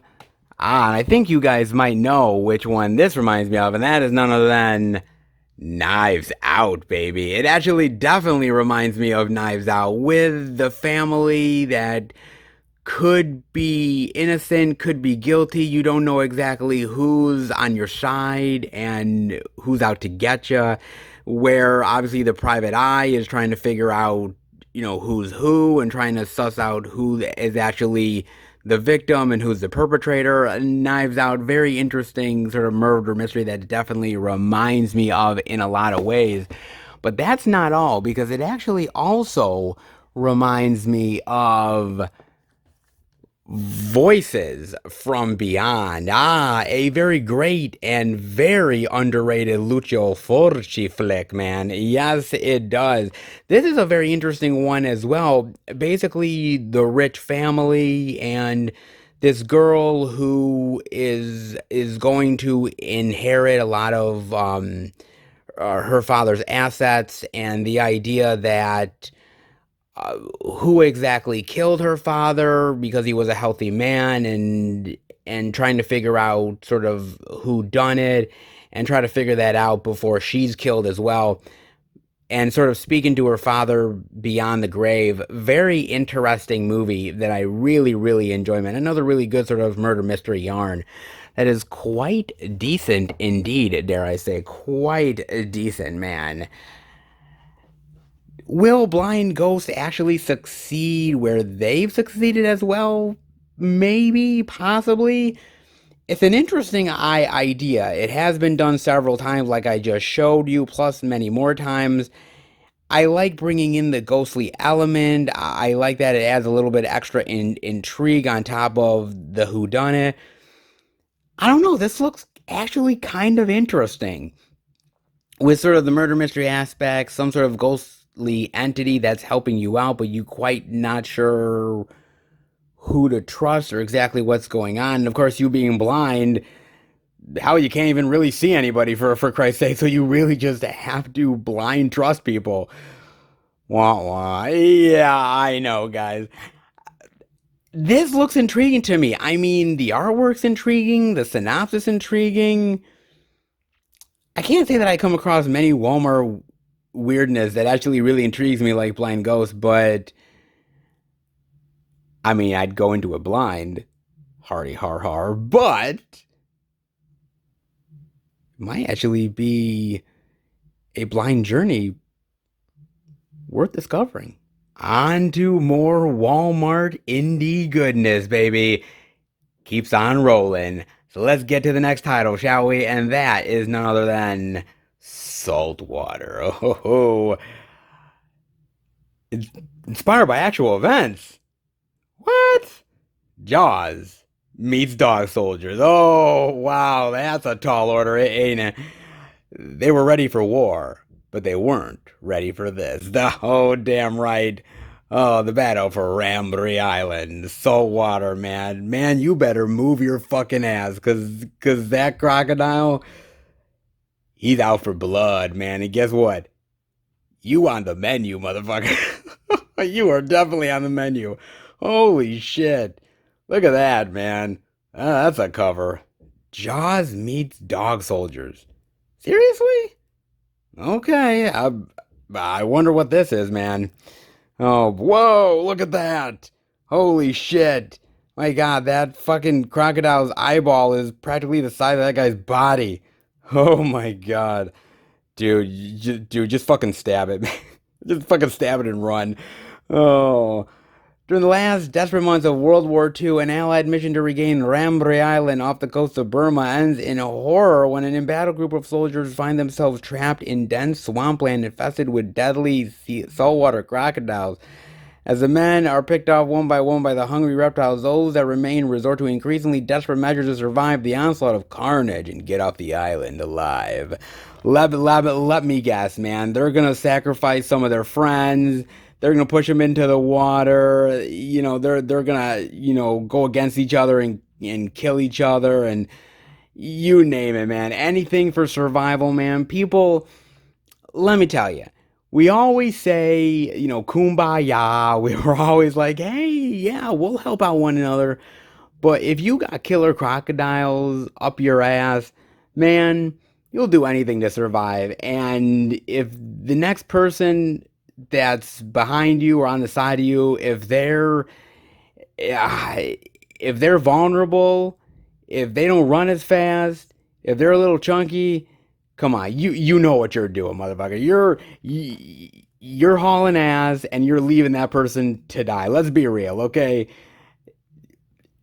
We're all animals. We're always looking for survival, man, one way or another. And if you could get away while the other guy's getting chomped on, I guarantee you would do it, man. I guarantee you. I mean, you love my videos, but let's be fair. If I was the weak link in the group, well, it's been nice. I've enjoyed Film Fan 108's videos, but well, I wonder if he could do YouTube videos inside the crocodile's mouth. Well, he's gonna have to try. You guys totally would do that. Come on, man. Oh, Lord, saltwater. Oh my God, man. There is a lot of like killer gator movies, isn't there? I mean, there's Killer Crocodile, there's Killer Crocodile 2, there's Alligator, there's Eaten Alive, Primeval, Lake Placid. Oh, I love me some Lake Placid, man. And of course, all the Lake Placid sequels, you name it, man. Good Lord. There's a lot of them, to be fair. A lot. Even that newer one that came out a few years ago, Crawl. There you go. That's another one, man. I mean, there is a lot within the killer gator genre. Some are good. Some are horrendous, but you gotta wade through a lot of shit to get to the good stuff. I hate to say, guys, but it is the truth, man. Oh, Lord. I kind of like that it's set in World War II, though, because, you don't really have the technology aspect to it. Obviously, you're not working with, a lot of technological gunpowder exactly. It's basically your ingenuity and your know-how to try to survive against these gators, man. And hopefully the other guy next to you is more dumber than you are, which might help a bit. Oh, man. I don't know. It kind of looks interesting. Oh, look at that. Oh, look at that gator chomping. Oh, that's so cool. Oh, great, man. I got to admit, I am a softie for a good killer gator movie. I mean, I guess out of all the ones I named, I am a fan of Eaten Alive. I do really love that movie. Of course, Lake Placid, as I said. Killer Crocodile's kind of but it has its enjoyable moments. Primeval is great though. I will say that too, man. There are some good ones. There's also some half-ass ones too. Where does saltwater come in? Not quite sure, but I like the survival aspect, and I like sort of killer crocodiles going after prey. There's something about it where you're just like better them than me, and I just enjoy that aspect to it. Trust me, I'm glad I live in New York State. The one thing I don't have to worry about is killer gators. I got to worry about a lot of other stuff, but killer gators, yeah, no, I'm pretty safe. And trust me, I may not be the fastest person, I may not be the strongest, but when it comes to surviving, let's just put it this way. Uh, I'll live to see another day. I don't know about you, but if I was with me, I'd worry if you were the next meal. Who's up for a killer party, baby? Oh, me, I'm up for it. As long as I don't get killed. They don't really kill the funny guy first, do they? Oh shit, they do. Damn it. Sorority house, baby. Get ready for a killer party. Oh, I love that cover. Oh my fucking god, I love that cover. Look at that. Oh, that's so cool. Oh god, do I love these type of movies, man. Damn, do I. Oh boy. Oh my god, look at her. Oh, she's having a rough night. Whew. Either that or she's the one making the rough night. Ah, maybe indeed. The River Falls University is having its best football season in over a decade, and the students are celebrating. Jocks, nerds, and sorority sisters alike are flocking to massive parties. But when a serial killer starts crashing these events, the school colors go from gold to red as blood floods the campus grounds. Oh, oh yes, baby, I love it. Oh my God, do I fucking love it. Jesus God, I love these type of movies. Man, it takes me back to like the movies from the 80s and the 90s. Good God. Oh man. Man, what a great time as a horror movie lover. Good Lord. Man, definitely an homage to all those like slasher flicks from back in the day, man. In fact, this movie actually reminds me of a couple things that I was thinking of.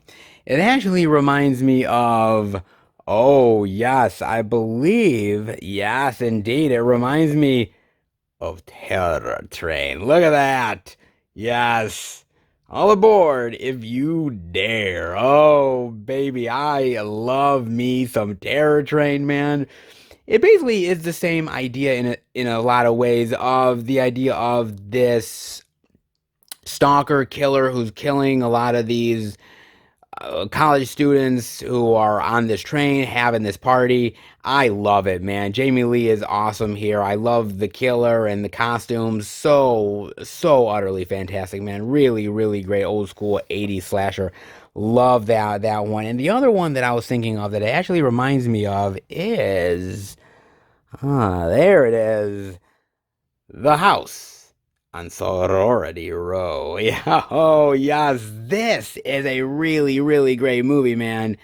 Nothing can prepare you for what happens when she fights back. I love The House on Sorority Row, man, and it's really, really great of this sorority house that is throwing this party, and this killer is on the loose, and it starts attacking a lot of the students and sisters at the sorority house and everything. It definitely reminds me of that. It's a really, really great, solid, I would dare say underrated slasher flick. I really do love The House on Sorority Row very, very much, man. And I guess if there was one other thing that it would kind of remind me of, dare I say, it would also really be Black Christmas too, which, by the way, is an amazing movie. I love, love, love Black Christmas, man. So it has a flavor of a lot of different sort of old school slasher flicks from like the 80s, 90s, a little bit of the 70s, which I do really love, man. Now, is it as good as some of those movies? Probably not, to be fair with you guys, but I just love the idea of this sort of college party slasher movie. I just fucking love that, man. As long as there's beautiful babes, there's gnarly kills, and some crazy ass gore, dude, I'm a sucker for anything. I'll eat that shit up, man. I'll eat that shit up like it's Wheaties, for Christ's sake. I mean, come on, man. I mean, who wouldn't? I am an old school horror movie lover. A lot of that stuff from the 70s and the 80s that really just made the genre what it was. Those Jamie Lee Curtis movies, the Friday the 13th stuff, the Halloweens, you name it. I mean, that's the shit that I grew up, man. I did. I grew up on that stuff. And so for me, seeing something like Sorority House brings me back to a simpler time of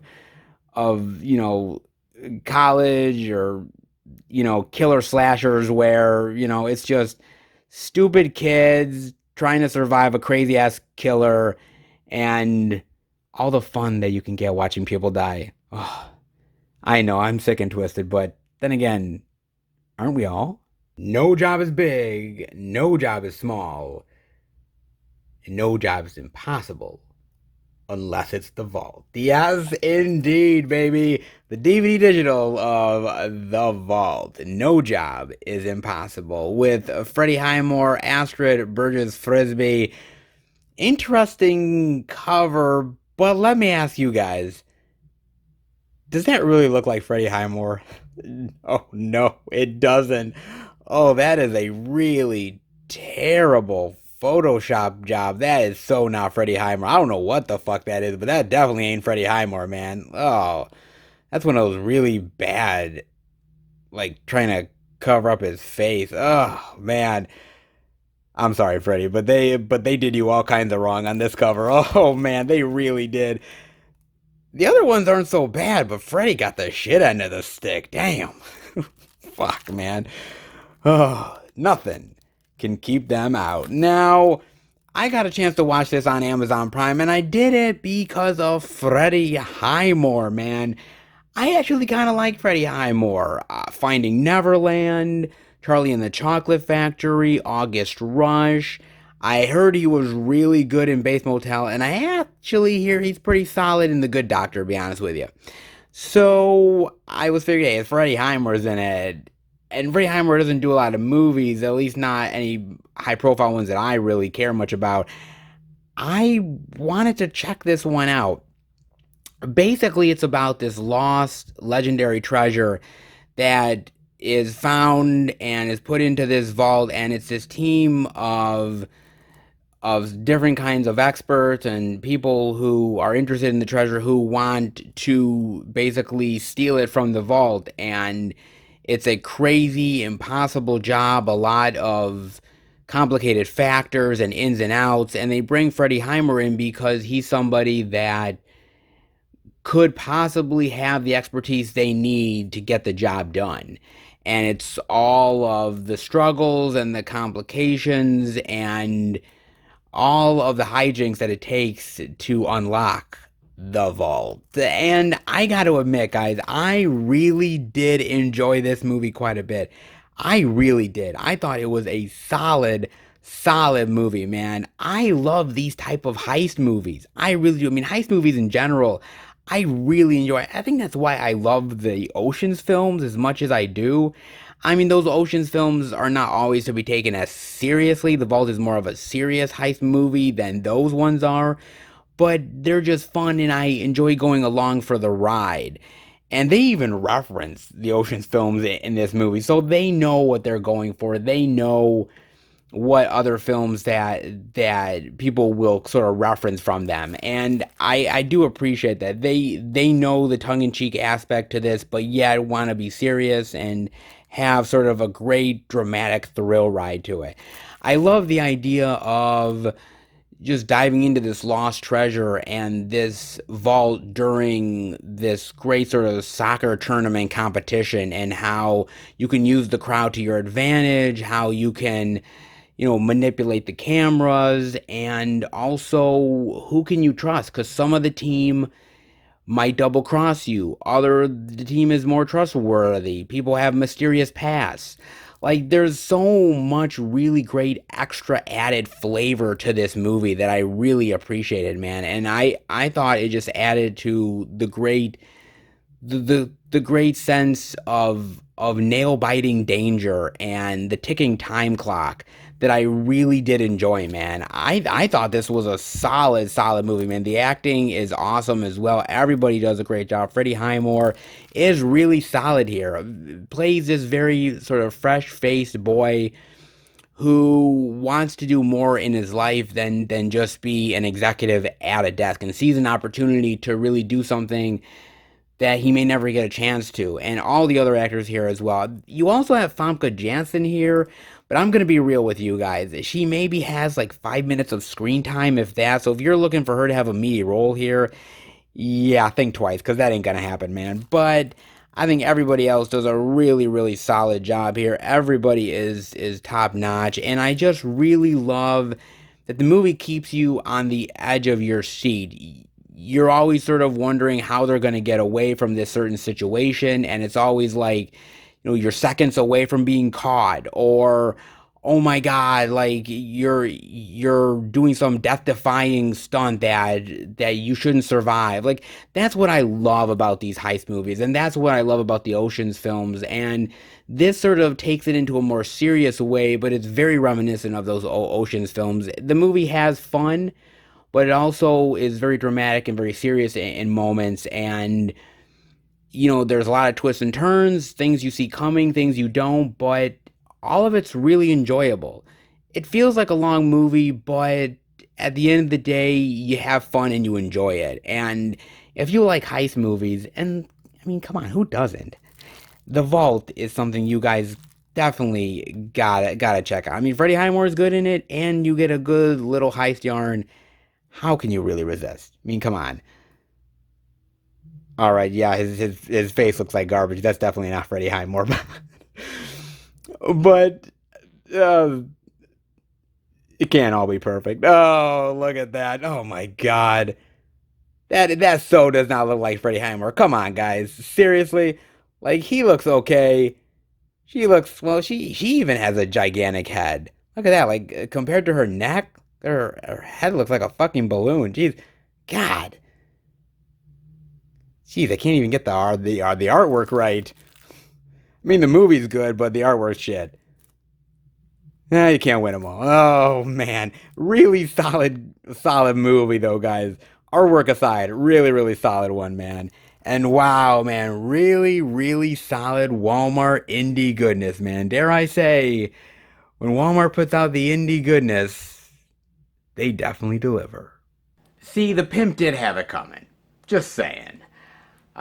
When drinking absolutely pays off in your benefits, oh, when you're blind and you can't see who's coming after you, probably best to trust the ghost.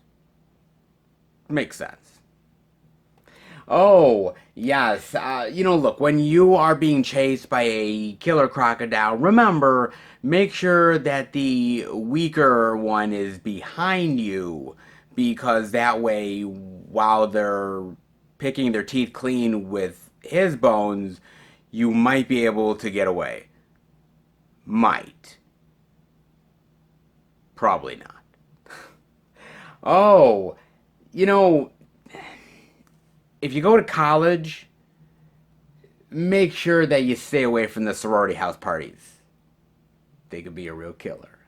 And, oh, you know, if only I had Danny Ocean's skills, I'd be in Vegas right now, and I wouldn't be playing the blackjack. Oh, baby.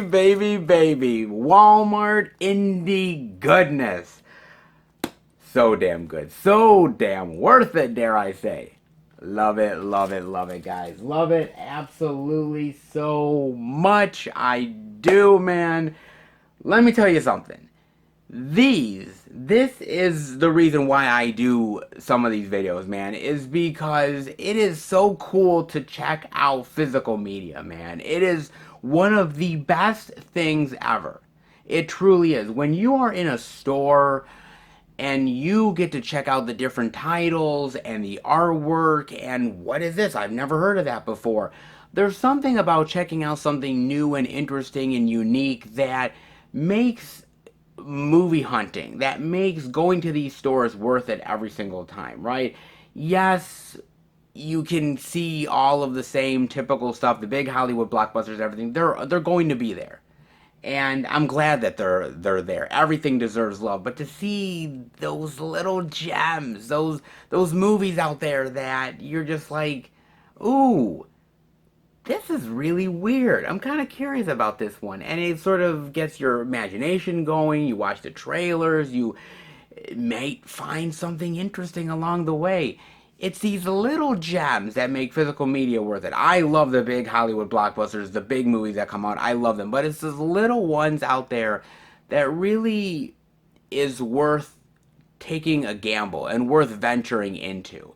I have a lot of those in my collection of movies that looked really weird and intriguing and I gave a chance to, and I'm so glad that I did, because I found that little gem along the way that makes the collection even more worth it. It really does, man. So,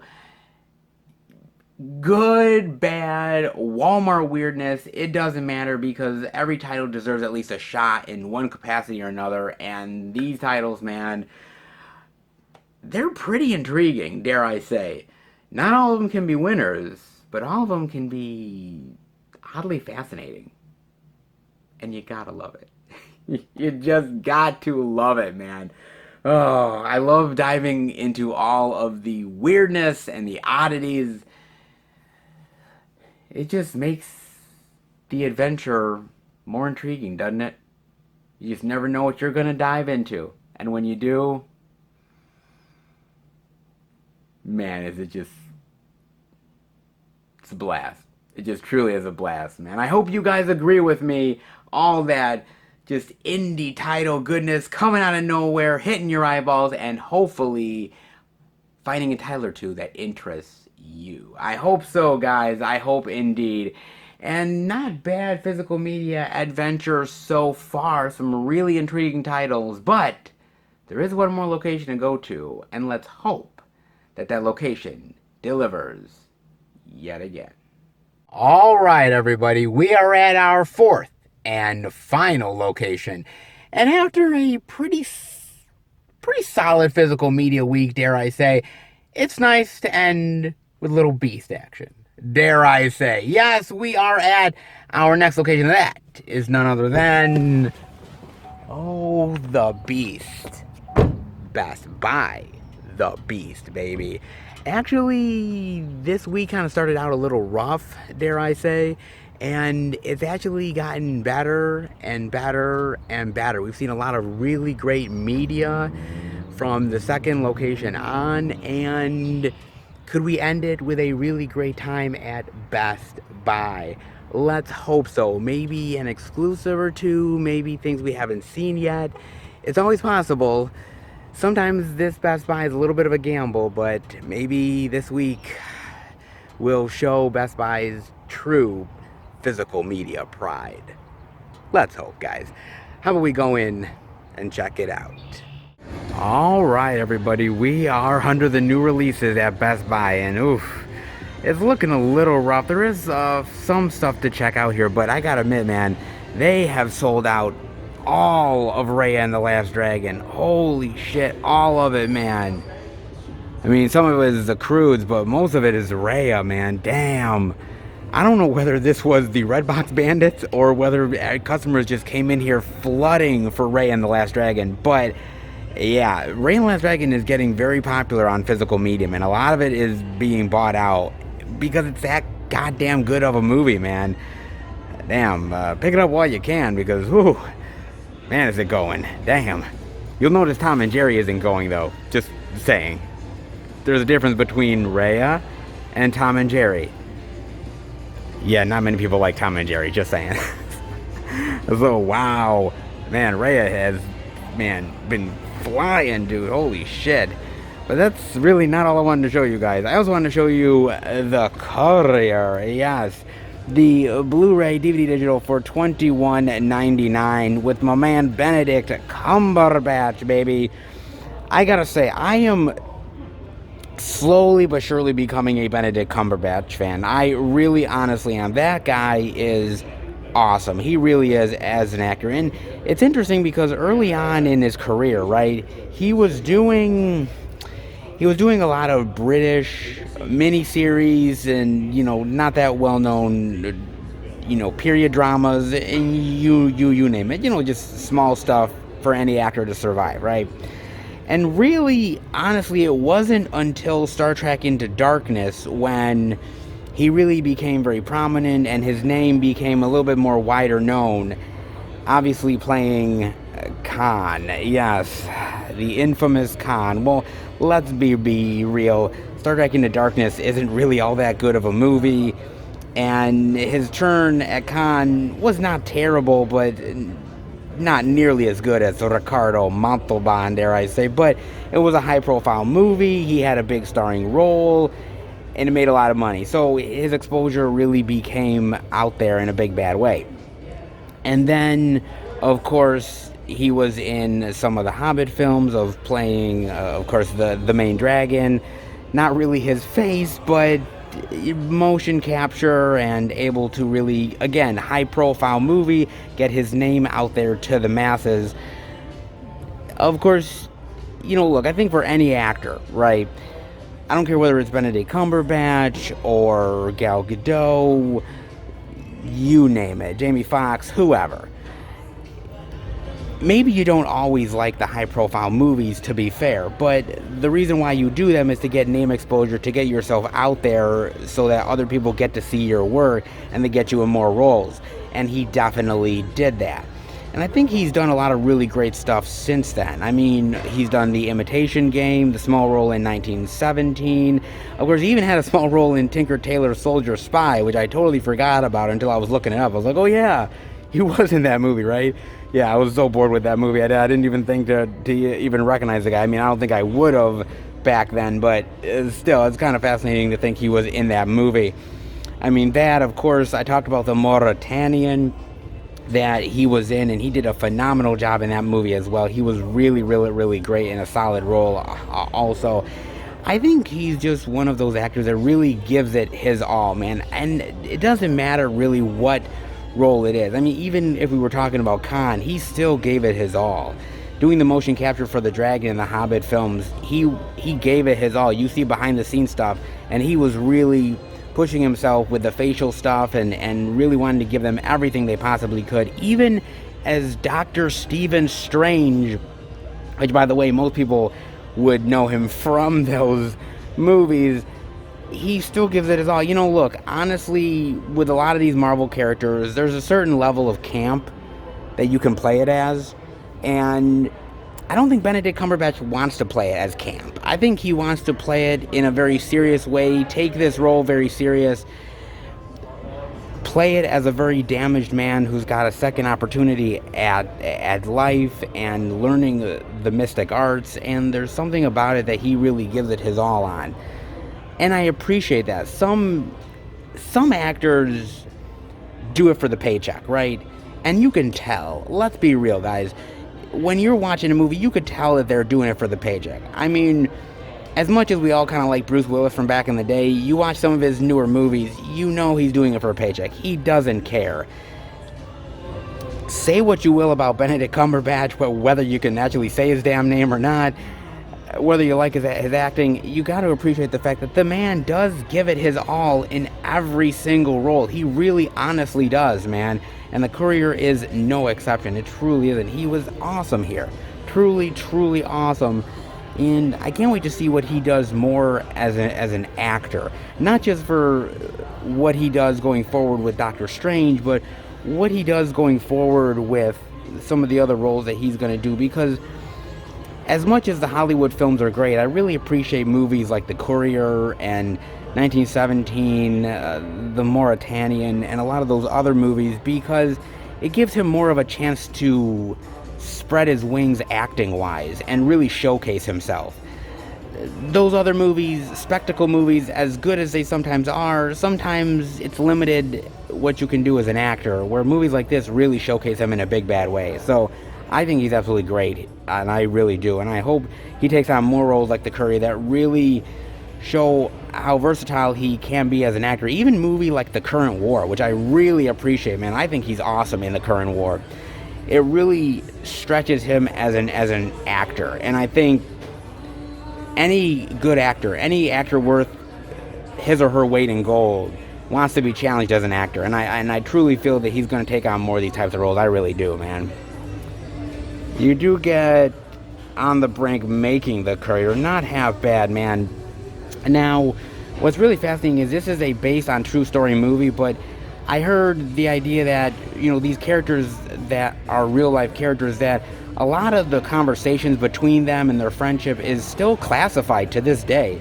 And so he sort of had to do a lot of his research through different books and a lot of like documentary style stuff, and he really had to try to do that. And not all of it is going to be perfect, to be fair, man. And that's, be honest with you, when you do based on a true story, there's a line between fact and fiction that you gotta understand, and I'm willing to go with it. Not everything in this movie is true, real, it actually happened, but a good chunk of it is, and it's just a fascinating tale of how like this close to the brink of war and annihilation that a common businessman could save the day. Really, really fantastic stuff, man. Great film. You gotta check it out, man. Really, honestly do. Not half bad on that one. And then the other thing is actually another 4K upgrade this week. The 4K Blu-ray digital of Backdraft, the 30th anniversary limited edition steelbook, man. Look at this, man, for $19.99. This is sweet. Look at that, man. Nice. Oh my God, 30 fucking years of Backdraft. Oh my God, man, I'm old. Holy cow, man. Literally, this film came out literally like 8-ish years after I was born. Oh my God, man. Jesus, I'm older than Backdraft. Oh, fuck, man. What a great movie, man. I really do like this movie, man. I haven't revisited in a long while, but it's so good, man. Kurt Russell is amazing. Robert De Niro, Donald Sutherland, such a great, awesome cast here, man. And I love just the idea of family and honor and duty and privilege, and, you know, the idea of sacrificing something more than just yourself, like actually almost fulfilling sort of a destiny or a lifelong dream, and the complications of that, and the struggles, and how it changes you as a person. And I just thought this movie was absolutely amazing. Ron Howard did such an amazing job. The fire sequences, it's almost like an operatic dance with like the fire sequences, the way the fire moves, and the way it changes in the blink of an eye. It's sometimes it's a simple whisper, and other times it's literally almost like the fire is literally screaming at you. And just the fire sequences and them going inside and battling the flames, those sequences are absolutely stunning and amazing. The acting is so well done here. The directing is top notch. I can see why a movie like this has lasted a lifetime, because it deserves it. It really honestly deserves it, guys. Truly, man. This is a really, really great, wonderful, wonderful Ron Howard movie. Great Kurt Russell movie. And just a really great dramatic drama thriller that has some really great action attached to it, man. I haven't seen it in a long time, but I remember loving Backdraft. And if I were to revisit it, I would probably love it just as much as I did when I watched it that long ago, man. So amazing and fantastic. Great special features as well, man. Awesome. God, so good. It really is amazing, man. And William Baldwin and Kurt Russell's dynamic and their chemistry on screen. Scott Glenn, Jennifer Jason Leigh, Rebecca De Mornay. The cast is awesome here, and it's a story that's amazing. Backdraft 2, not so much. Backdraft 2 is just okay. It's not terrible, honestly, Backdraft 2, to be fair, but it certainly is no Backdraft. Then again, can any really firefighter movie be Backdraft? They're always trying to chase Backdraft, because Backdraft is that damn good. Oh, a nice steelbook. Look at that. Oh, that is sweet. Woo, damn sweet. And for $19.99, that's a pretty damn good deal, dare I say. Not half bad, man. Pretty sweet. Interesting indeed. Let's see what else Best Buy's got. And on the back side over here, guys, it may seem a little bit empty, but you'd be mistaken. You would indeed, because there is some stuff we're checking out, guys. And the first thing I'm seeing is they have the Blu-ray digital of Endangered Species for $15.99. Nice. Oh, baby, look at that. Their dream vacation just became a nightmare. Yes, with attacking rhinos, killer hyenas, but then again, hyenas are always killer, so it's just in their nature. And every other thing in between. They had to check out the endangered animals. The thing about it is, they're going to be endangered. Yes, indeed. Because those animals are out for meat and blood, and they got plenty of it. Oh, man. So, I got a chance to watch this on Amazon Prime, okay? Now, I wanted to check this out because I like the idea of it, right? I mean, you know, going and checking out these endangered animals and going into, you know, the African plains and experiencing, you know, once in a lifetime opportunity, right? Yeah, until stupidity definitely gets the better of you. Just saying, guys. You know, honestly, this movie kind of frustrated me. I'm not gonna lie, man. I mean, first of all, it's got not a bad cast. I mean, Jerry O'Connell, Rebecca Romijn, not outright terrible, dare I say, but the problem is that this movie is not all that really interesting. And I hate to say it, but it's honestly the truth. I mean, here's the problem. It's all kind of family drama shit, right? And it's stupidity. Literally, they're supposed to stay on the fucking trail, right? Stay on the trail, enjoy the trail and seeing. But the wife, Rebecca Romijn, wants to see rhinos. And the husband says, hey, if my wife wants to see rhinos, let us see rhinos. Not really understanding the fucking consequences of getting off of the fucking path, you fucking idiot. Jesus Christ, you schmuck. I mean, I'm sorry, but this family deserved everything that they fucking got. And I'm serious, man. They really did, okay?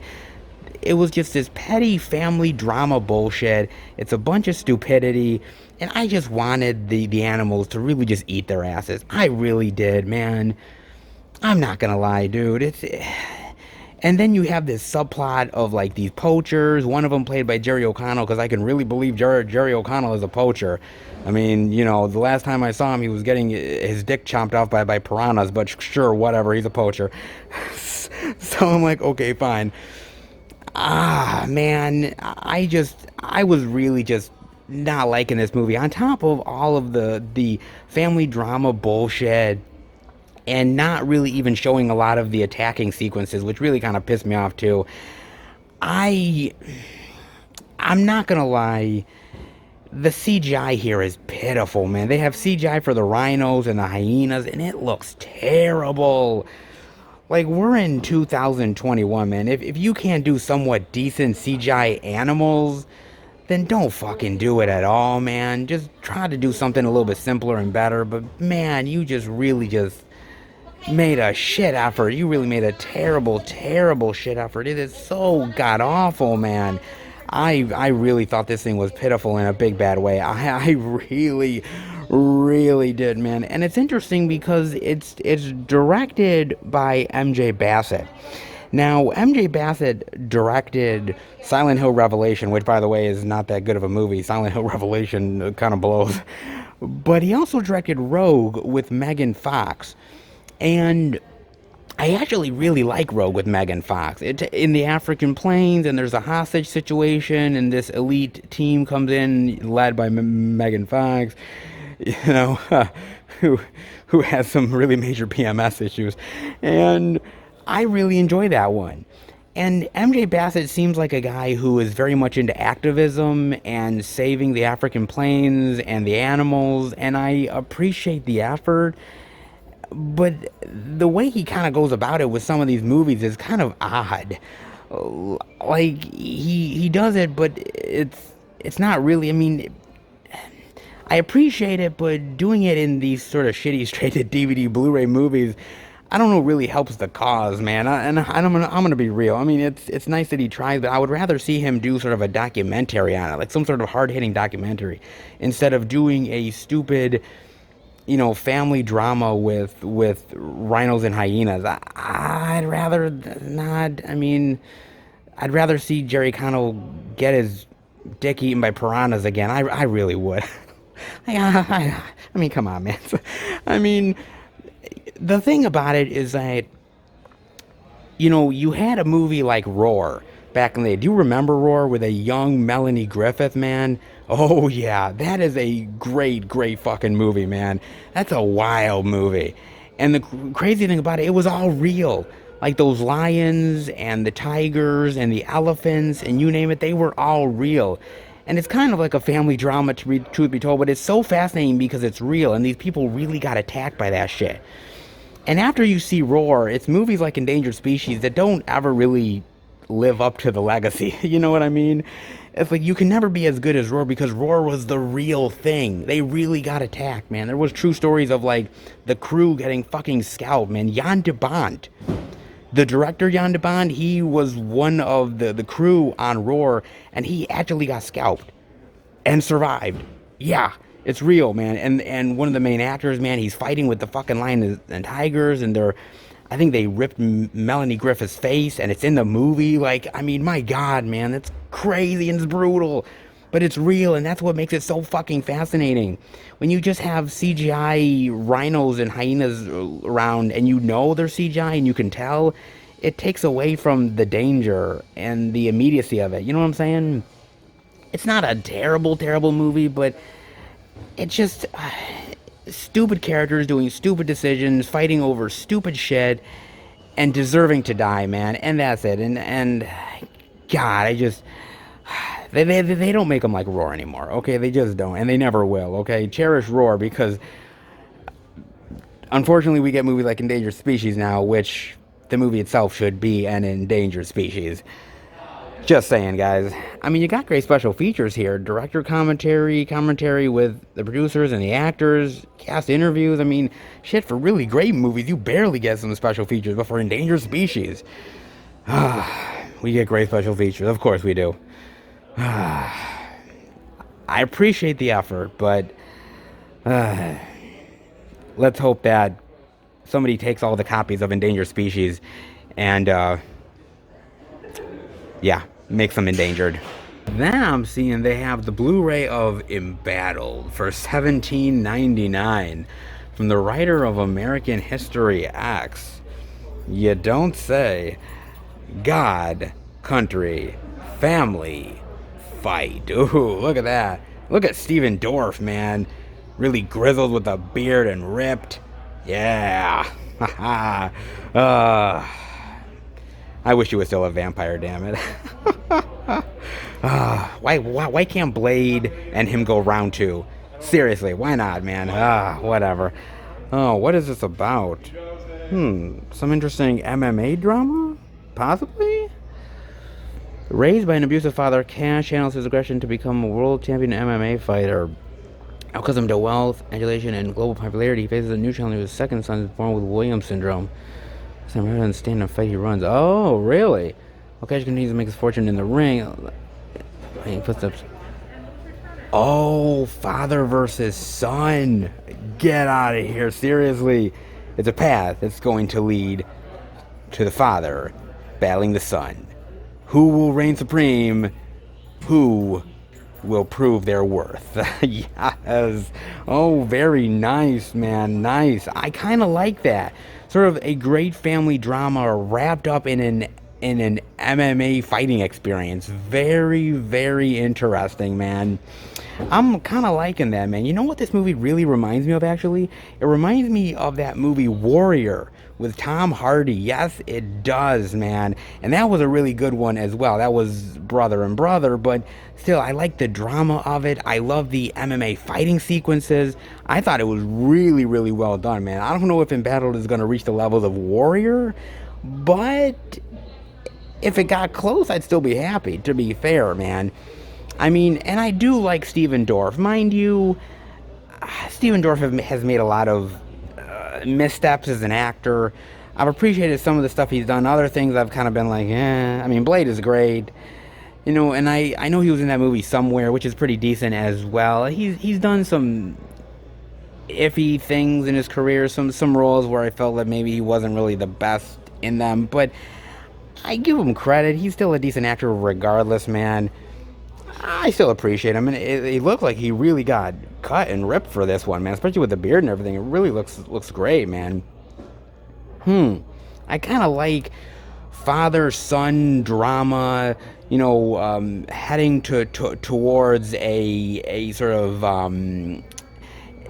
rough and tough outcome of battling one another, man. I mean, I like that a lot, dude.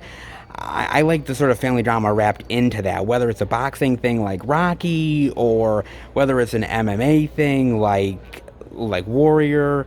I do appreciate that, man. I really do. This could be cool. I mean, I'm not the biggest fan of MMA fighting, to be fair.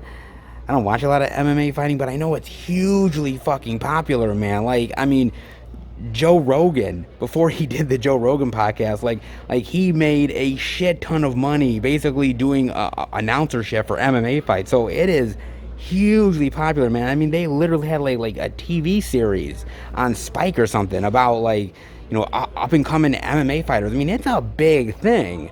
So I'm surprised there's not more MMA fighting movies out there. I've only really seen a small handful of them at best. Man, maybe they will more, but few and far between. But consider Embattled another one in the MMA family drama entry. Very, very interesting, man. Looks good. Gonna featurette, audio descriptive track, and theatrical trailer. Steven Dorff in an MMA fight against his son. Could we get Steven Dorff in an MMA fight with Wesley Snipes? We could, but let's be real. Wesley Snipes would kick his ass. Then I'm seeing this 4K Ultra HD digital 2-movie collection for Tomb Raider and Tomb Raider: The Cradle of Life for $28.99. I don't know whether this is new or not, but I definitely haven't seen it around. Figure I might as well show it off to you guys.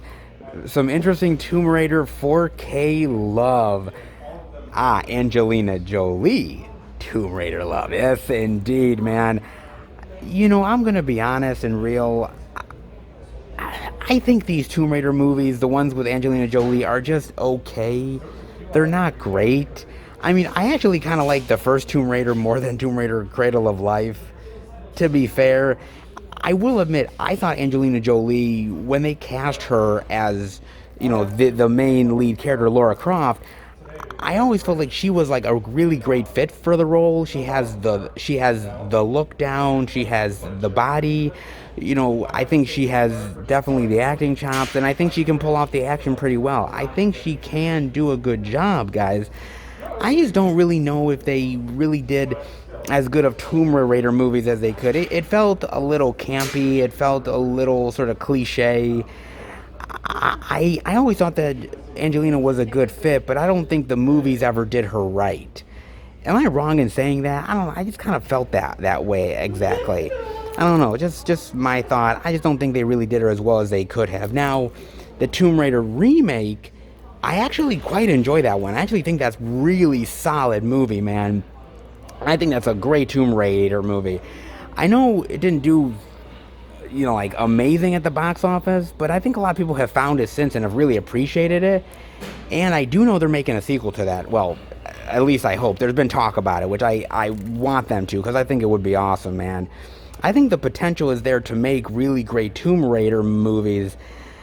I just don't think these two are really it. Again, they're not terrible. It's not like a Fantastic Four situation where those couple of early Fantastic Four movies were not that great. Interesting casting, but it just felt like they went more goofy and didn't really do a great sort of superhero tale. These, you have a great actress, you have a great premise, a great character, but these movies felt just a little bit too campy and not as action spectacle as I really would have wanted it to be. Very, very gritty. I just don't know. I think they played them more for camp and predictability than anything else. Again, I thought it was kind of a missed opportunity with these ones, whereas I think with the remake, I think it's much, much better. I know I'm probably wrong. You guys are gonna bitch me out, but I don't know. I just kind of always felt that way, man. But I do think they're interesting revisits, but I don't know if they exactly maybe hold up. Whereas I think the Tomb Raider one, that was made a couple years back, I think will still hold up, because I think it's still a really solid film, man. I just feel like it's just a missed opportunity. Yeah. You get commentary by Simon West, commentary by Jan de Bont. Not a lot of special features here, but I wasn't really expecting much for Tomb Raider. Not that Angelina Jolie's really going to talk about these movies, to be fair. So, if you're up for a little Angelina Jolie 4K Tomb Raider Lara Croft love, I mean, seeing Angelina as Lara Croft in 4K, I mean, that would pretty much be a reason to buy it. And then I'm seeing the Blu-ray digital of Boogie for $21.99. Very nice, man. Now, I have to admit to you guys that the basketball movie genre is huge, and I mean huge. Have you really ever done a deep dive into basketball movies? There is a shit ton of them, truth be told, man, and there is all kinds of them. I mean, you've got the hard-hitting, gritty ones like Lovin' Basketball, Basketball Diaries, He Got Game. If you remember Above the Rim with Tupac, really, really great one with him, man. Really, really awesome. Of course, you also have ones like Hoosiers and Blue Chips as well with Nick Nolte and Shaq, I believe. Like, that one's really good as well. And then you have the ridiculous stuff. Like, you have Space Jam, and you have Air Bud. Oh, Dog doing basketball, of course. Of course, you remember Like Mike with Little Bow Wow, right? Yes. Bow Wow trying to score hoops. Yeah. Memorable, right? I mean, you have Joanna Man, you have Semi-Pro. Yeah, guys. Yeah, there is literally a shit ton of basketball movies out there. There really is. There's all kinds for every single person. Stuff for kids, stuff for adults, gritty dramas, great basketball skill. Like, there is a lot of them, man. You could literally do a very long, deep dive into basketball movies. And I'm kind of curious. I mean, what are some of your favorite basketball movies? I mean, there's enough of them out there. It ain't like there's not many to choose from. There is a whole platter full of them. I'm kind of curious as to what you guys think, man. I mean, some of mine, I don't know, I'm still kind of nostalgic over Space Jam, to be fair. I mean, I do really like the Basketball Diaries. I think Hoosiers is absolutely amazing. There's some good ones out there. I mean, Above the Rim, I haven't seen that in a long time, but it's something that I definitely remember. And a lot of them as well, man. I remember a lot of that great stuff, man. So great, man. It really is. And I do think Boogie deserves to be one of those really great basketball dramas that I hope people find. It's kind of tough, right? Because there's a lot of basketball movies out there, and the problem with any sort of sports movie genre is that there's a lot, well, not saying there's a lot, there's a decent amount of great stuff out there, and then you have a lot of bargain basement shit that is not really all that good either, and so you gotta wade through a lot of shit in order to get to the good stuff. But when you do get to the good stuff, it is definitely worth it, and I think Boogie is really great just as a coming-of-age drama and of some guy trying to find himself and get out of a bad situation and try to make his life better. And basketball is around that, and I appreciate that. I think the movie is much more than just basketball, but the basketball in it is pretty good as well. So I think the two sort of accent each other really, really well. I absolutely do, man. Not half bad, man. Not half bad at all.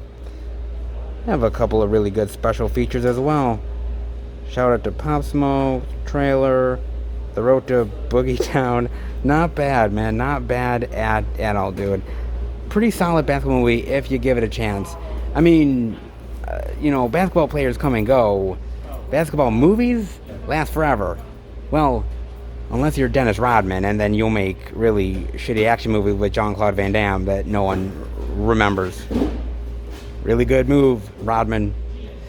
Really smart one. Right. Let the battle begin with spare parts, baby. Do not mess with hot punk rock chicks. Yeah, do not mess with them, man. Holy shit.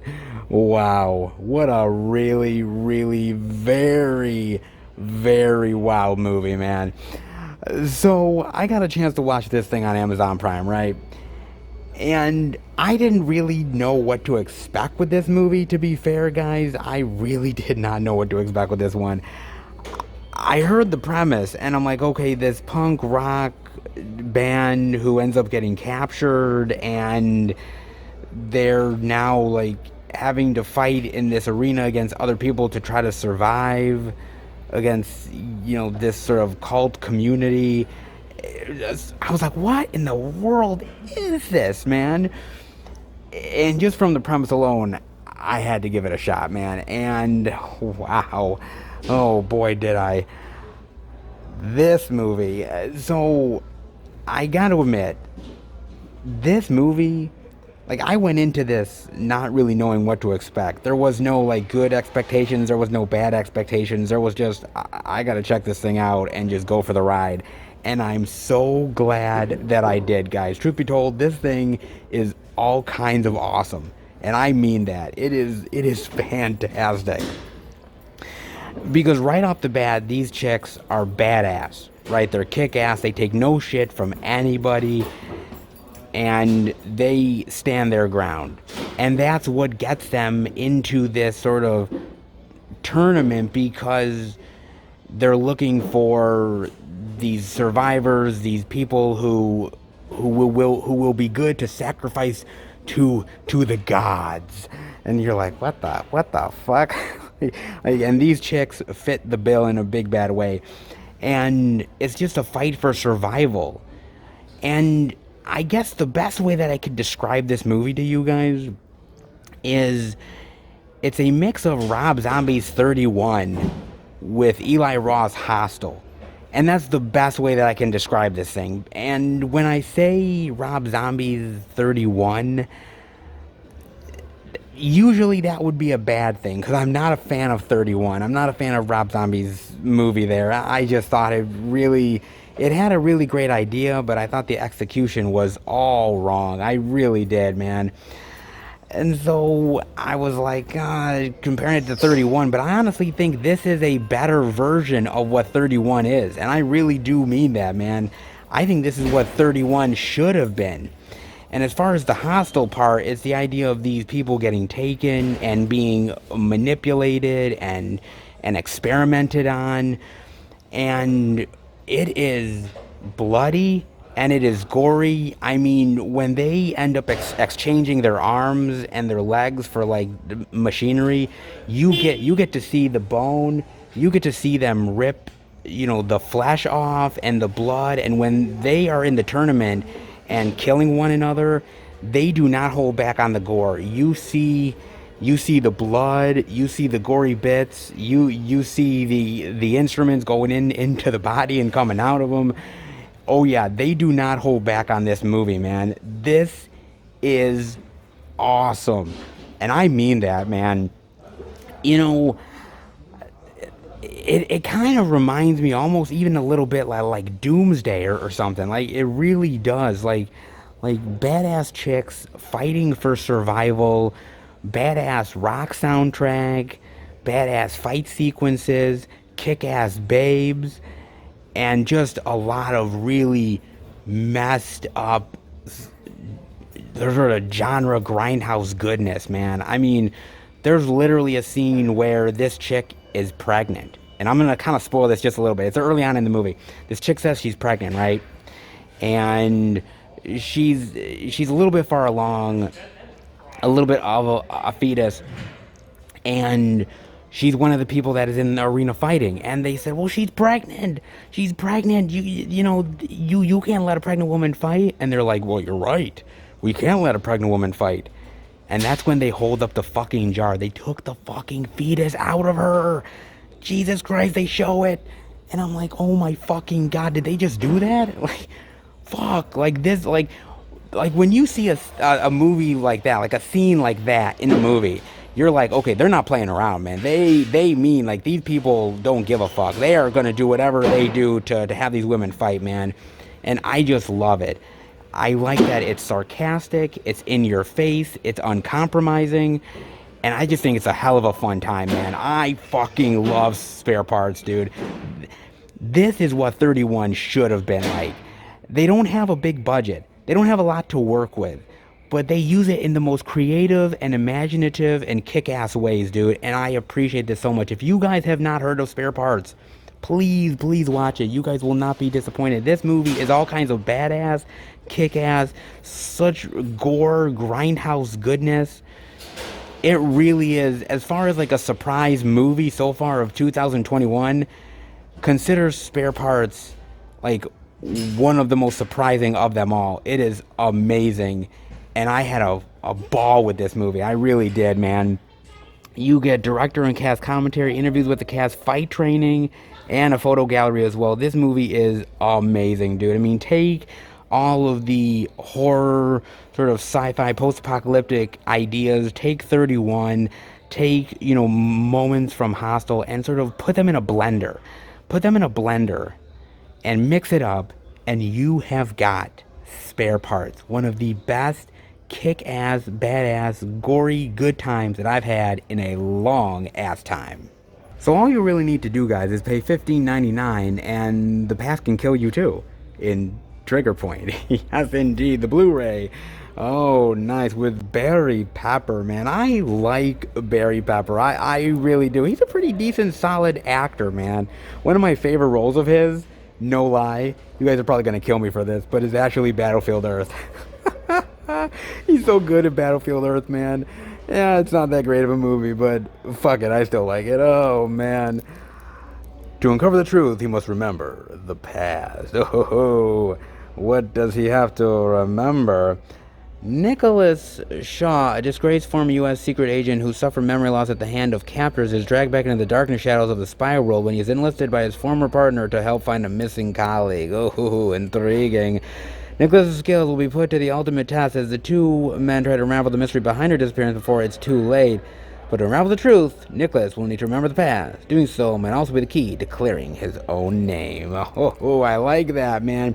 So it's kind of Memento meets a Bourne movie? Kind of? Almost like a murder mystery drama espionage thriller? Kind of? Maybe? I don't know, man. It kind of looks interesting to me. And oh, look at that. There's Combe Fear in here. Nice.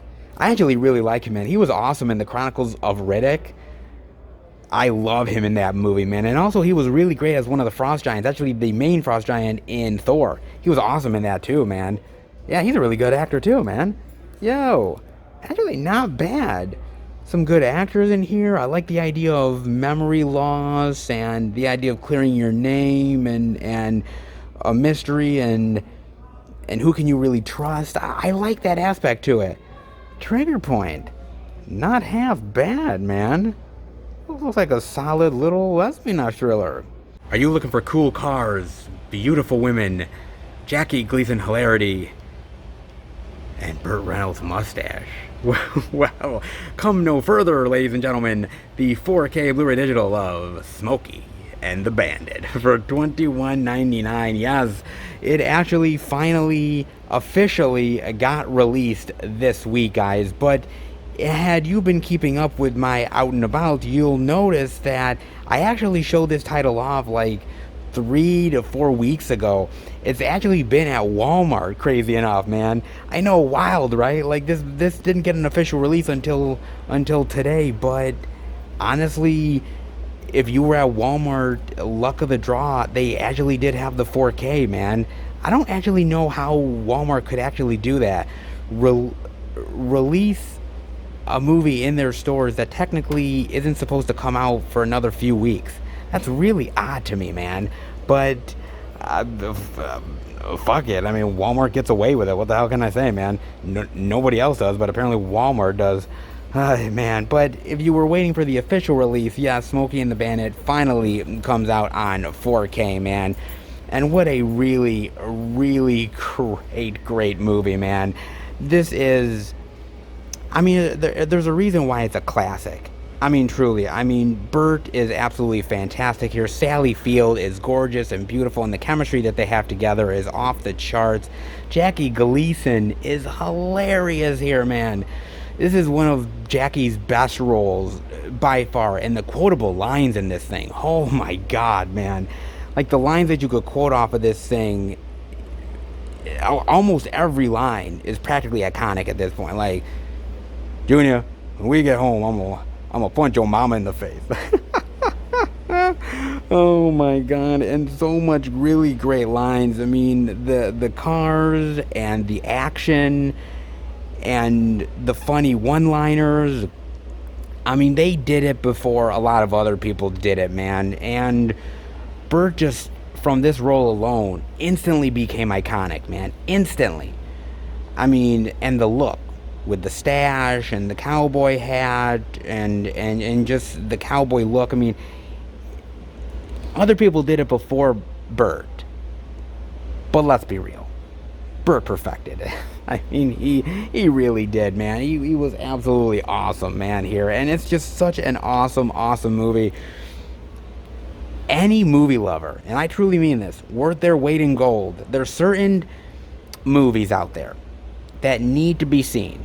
Yeah, we could go into the Titanics, and we can go into Psycho, and we can go into, you know, obviously To Kill a Mockingbird and Casablanca. We can go into all those, right? And they're all deserving.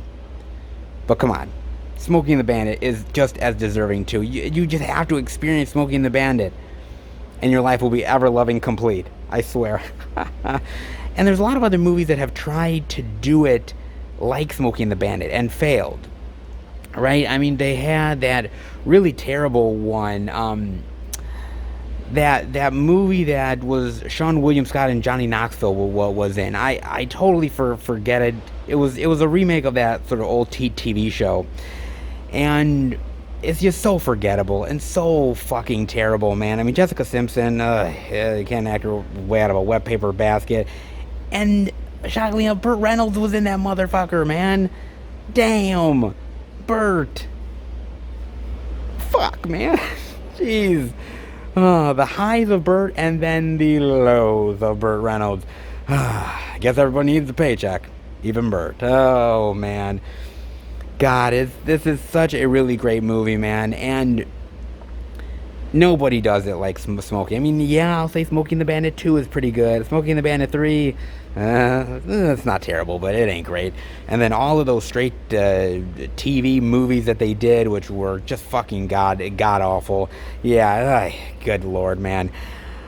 But the original will never truly be beat, man. And it was just made at the perfect time with the perfect people, and it really still holds up to this day, man. What a really, really great, solid action comedy that still shines, man. Truly, truly does. Smokey and the Bandit is absolutely awesome. And if you haven't watched it yet, please do. And if you haven't picked it up yet, you know, 4K, seeing Burt Reynolds' stash in 4K quality, who wouldn't want that? Oh, awesome, man. Really, really fantastic. And look at the great releases over here at the Beast this week. I mean, not crazy plentiful, but what they got was definitely interesting, dare I say. Very, very happy indeed, man. Not half bad. All things considered, they did a good job. All right, let's head out.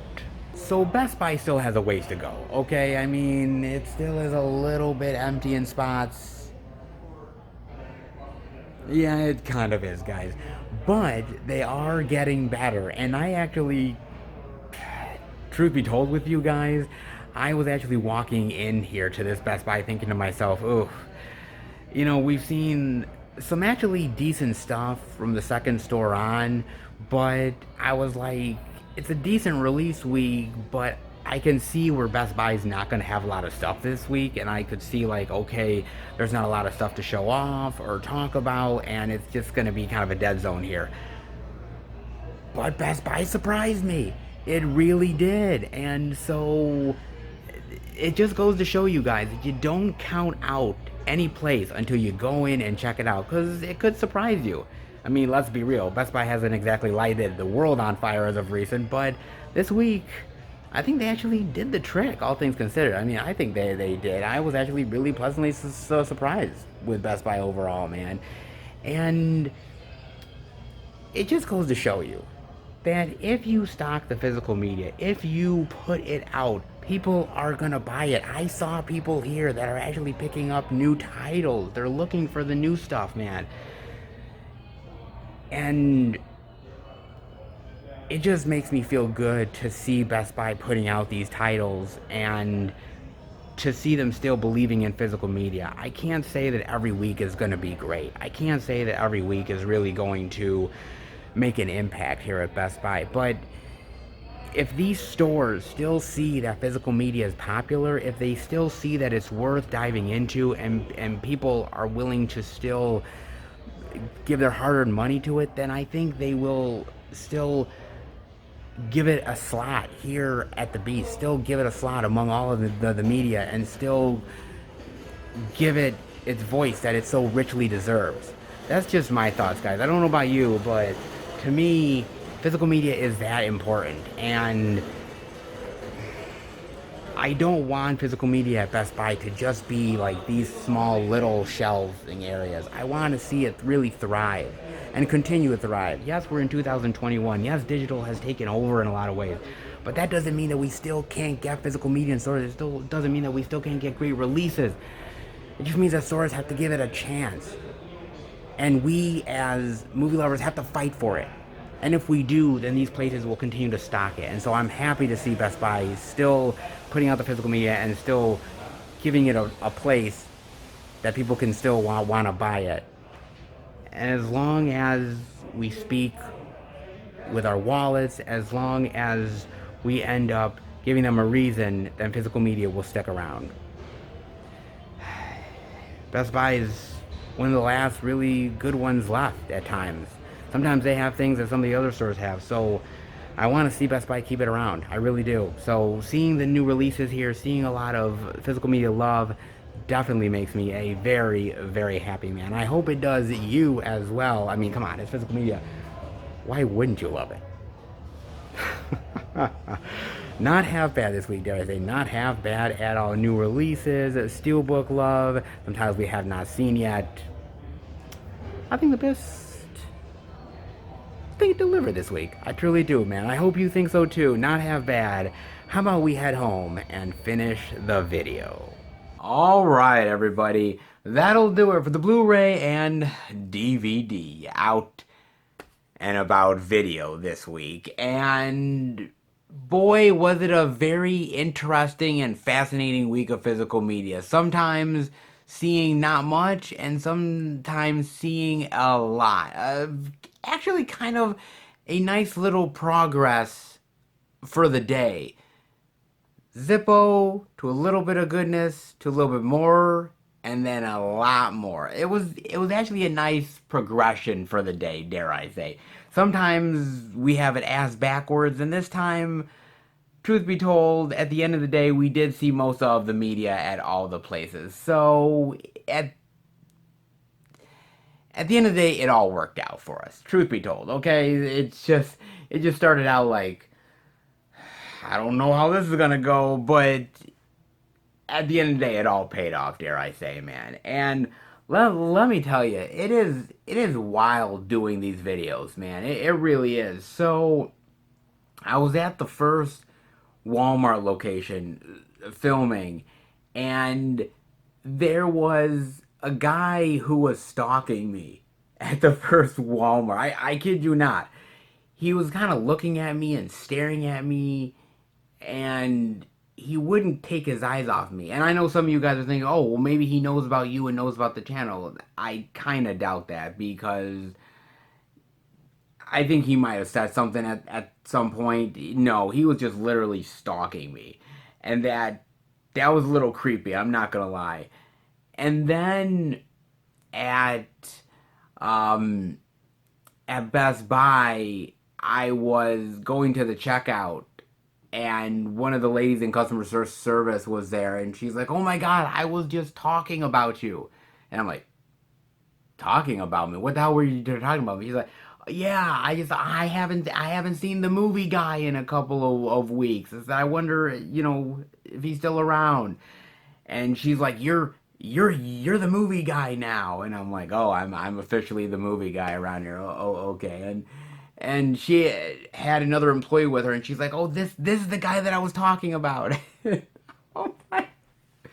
I'm like, let me tell you something, man.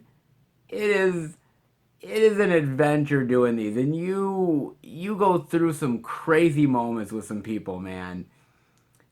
You know, I've learned to sort of I've learned to just go with it. I've learned to just sort of take it as it is and just, man, whatever happens, happens. It's just sort of wild now. I mean, like I said, I was at Target and this one chick, I was filming sort of the American Pie stuff and the Steve Martin set. And this woman is literally like staring at me, kind of dumbfounded at what I was doing. Like she was just like,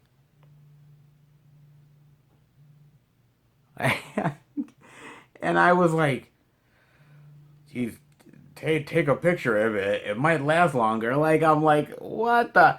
Oh man, you know, I gotta tell you, the behind the scenes of doing this stuff is almost as fascinating as the videos themselves. Really, it is, man.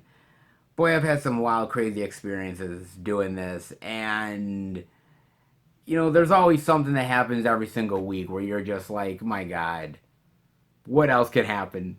And what can happen ultimately will happen and usually always does happen. Oh, man, what craziness. Let me tell you, man. But it's always fun. It's always worth it doing these videos for you guys. Good, bad, dealing with weird people stalking you. Sure, why not? It's all worth it for physical media, baby. Well, let's hope it is. Let's hope. Oh man! But that being said, it was a decent release week. There was a lot of titles to come out. A lot of stuff for practically every single movie lover out there. Some really great titles to chew on. Hopefully, you guys checked out something good, picked up some really great stuff. Definitely let me know. As far as I'm concerned, well, quite the interesting stack, dare I say. So let's dive into it.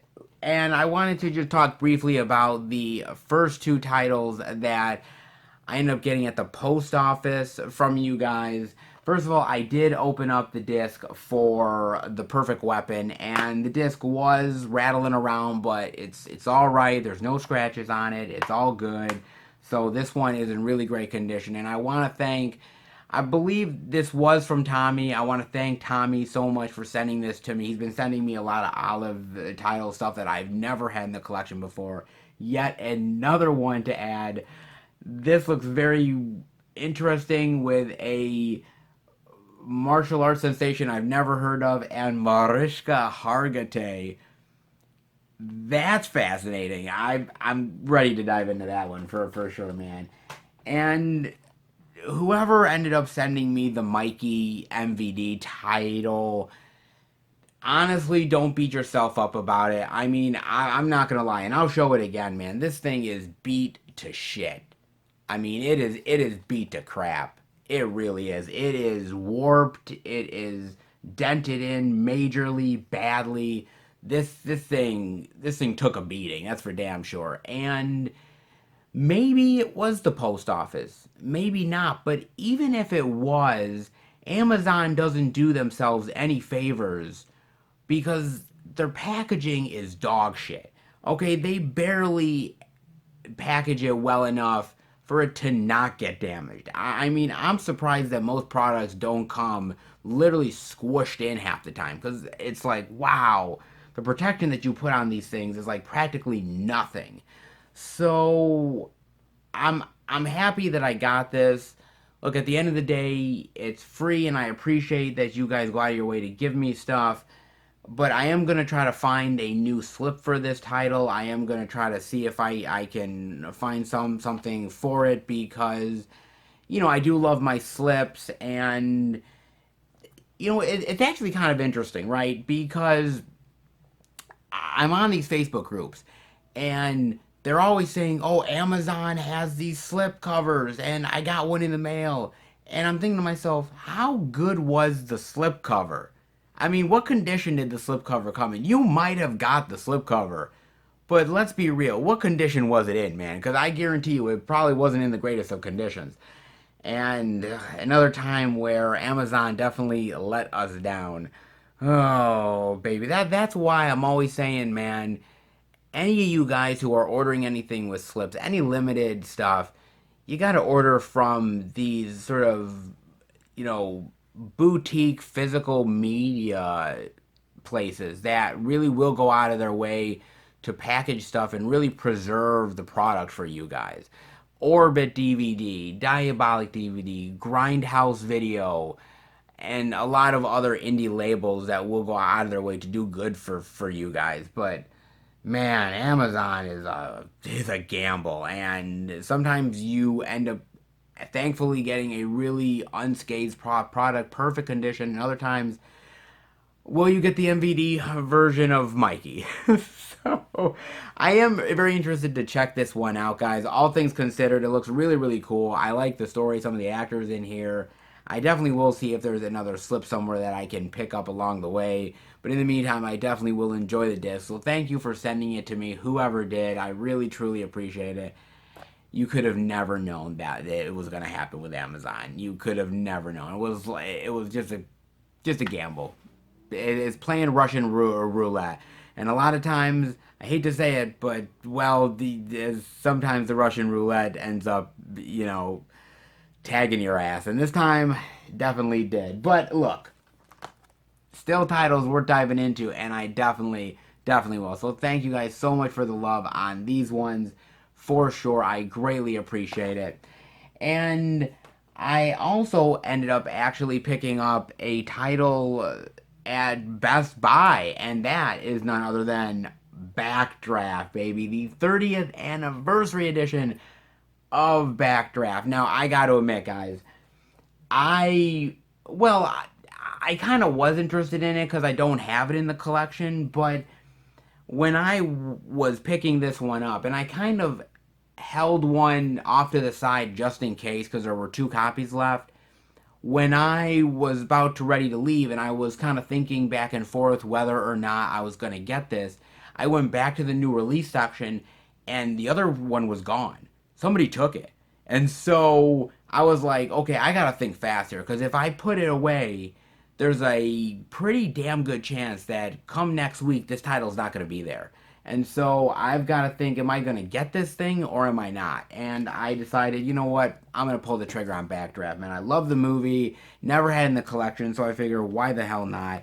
I'm going to go for it. So let me open this sucker up for you guys just to show you. But it's a great movie with a great cast and a great director and great action and great story and just everything really coming together in a really great way here. Oh, this is sweet. Look at this. This is great. Obviously, the front there with Backdraft, which is great, but even the back is even cooler. Look at this. That is nice. With the axe and the fire there. Oh my god, that is sweet. Seriously? That's pretty goddamn sweet, dude. Nice. Look at that. Oh, cool. Look at that. Woo! nice. I'm liking this. Man, this is really sweet. I gotta tell you, man, you know, these great sort of action dramas back in the day, especially during the 90s and the late 80s, were absolute perfection, man. And I gotta tell you, there's a lot of movies that have come out, firefighting movies over the years, but man, none of them are like Backdraft. And there's something about Backdraft which is really just classic and just a really great story of strength and honor and camaraderie and brotherhood. And it's movies like Backdraft that just are classic. And I don't care how many ways you try to make it, you can't make them like Backdraft. And the next title that I picked up, a Paramount Blu-ray catalog title, which I actually talked about earlier in the video, and it was just kind of a weird coincidence that I definitely got this in the mail, man. And I haven't watched this movie in a long time, but I really am excited to revisit it, and that is The Saint. Yes. Oh my god, I couldn't believe this. When Paramount announced that they were releasing this title as one of their catalog ones that they were doing, I was like, oh my god, Val Kilmer, Elizabeth Shue, The Saint. This is a really solid movie, man. And I know it's not like a very popular Val Kilmer movie at the end of the day. It's not Top Gun and it's not Top Secret, and obviously it's not Batman Forever, and it's not a lot of the very popular Val Kilmer titles out there. I get it, I understand it, but this was one of those really great spy adventure thrillers that I really did love when it came out, man. There was something about it that was really cool with Val Kilmer dressing up as these different identities and this mystery with him and the relationship between him and Elizabeth Shue. I thought it was really, really well done, man. And I haven't revisited it in such a long time, but it's always kind of stuck with me as a really cool Val Kilmer flick that I always really enjoyed. So when they announced it, I was like, I have to pick this up. Truth be told, I really do, man. And it also comes with commentary by the director. I mean, man, yeah, you could find the popular titles out there from Val Kilmer, clearly, but, I mean, come on. The Saint is pretty damn cool, man. If you've never dived into some spy thriller Val Kilmer love, please do it, because this is a really cool flick, man. Man, Val Kilmer... I miss the days of leading man Val Kilmer, man. God. The Saint was a true gem. Damn glad it's finally found some good Blu-ray physical media love. That's for damn sure, man. So happy on that title. Glad that I got that. Now, from Orbit DVD, I also ended up picking up the Warner Archive edition of Quick Change. And what a goddamn cast, man. Bill Murray, Gina Davis, Randy Quaid, Jason Robards. A major metropolitan comedy, man. What a really great one. When Warner Archives announced this, I was like, holy shit, Quick Change? I haven't seen that movie in forever, man, but I remember really liking it. I like that this heist that goes wrong and just the complications of it, and it's just a really great just sort of original heist comedy with sort of wacky characters and a wacky adventure, which I really do enjoy. Bill Murray is fantastic here. Gina Davis, Randy Quaid, Jason Robards. Just a really solid movie that I haven't revisited in a long time, but I figured, man, if there's any time to revisit it, it's now when it's coming on Warner Archive. So I had to get it, man. What a great cover. I just love, I think that's Bill Murray just looking sad with clown makeup on, carrying balloons. Like, how good is that? That is so good. Come on, man. That's really cool. Truth be told. And also from Orbit DVD that I picked up, and This one was one that I couldn't believe that I had waited this long on. But I was like, God, I really do have to get this, don't I? And that is none other than Witchboard. Oh my God, I had not had this in the collection yet, guys. I was crazy that I didn't have this. When you open the door to the unknown, there's no telling who will drop in or who will drop dead. Oh, oh my God, man, so good. It's another one of those gap releases where I really did want it. And I kept thinking to myself, I'm like, oh, I'm going to pick this up at some point. And other things came that I wanted a little bit more. And I just kept putting it to the back burner. And eventually it just got forgotten, man. And another one to add to the Scream Factory collection as well. And another reason why I wanted this was because Tawny Katane unfortunately ended up passing away not too long ago, and that really saddened me. I'm gonna miss Tawny in a big bad way. I just thought that she seemed like a really nice woman, really easygoing, loved the fans, and I loved her in so many movies, Bachelor Party and many others like that. And I was thinking to myself, oh my God, I remember Witchboard. She's in that. I love her in that. And I was like, I don't have it in the collection, and I really want to get it, especially for Tawny. And I tried getting it once from Orbit DVD, and they completely sold out. So I had to wait until they got more stock in. And I was like, okay, now I'm gonna get it, man.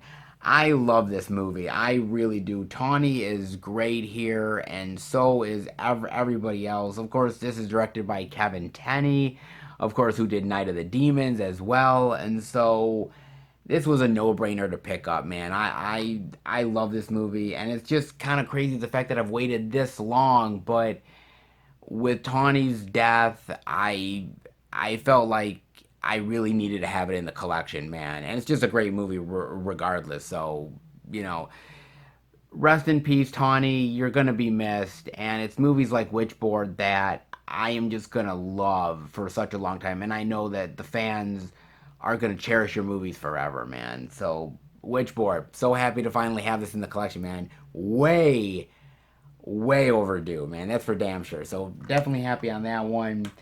I also ended up getting at Orbit DVD as well the Paramount Presents edition of The Haunting. Yes, look at this, man, with the perfect in condition slip. And look at that. Oh, look at that. Cool. Yeah, the fold out there. Nice. Look at that. I love that. Now, the inside, same artwork as well. Pretty nice, man. Now,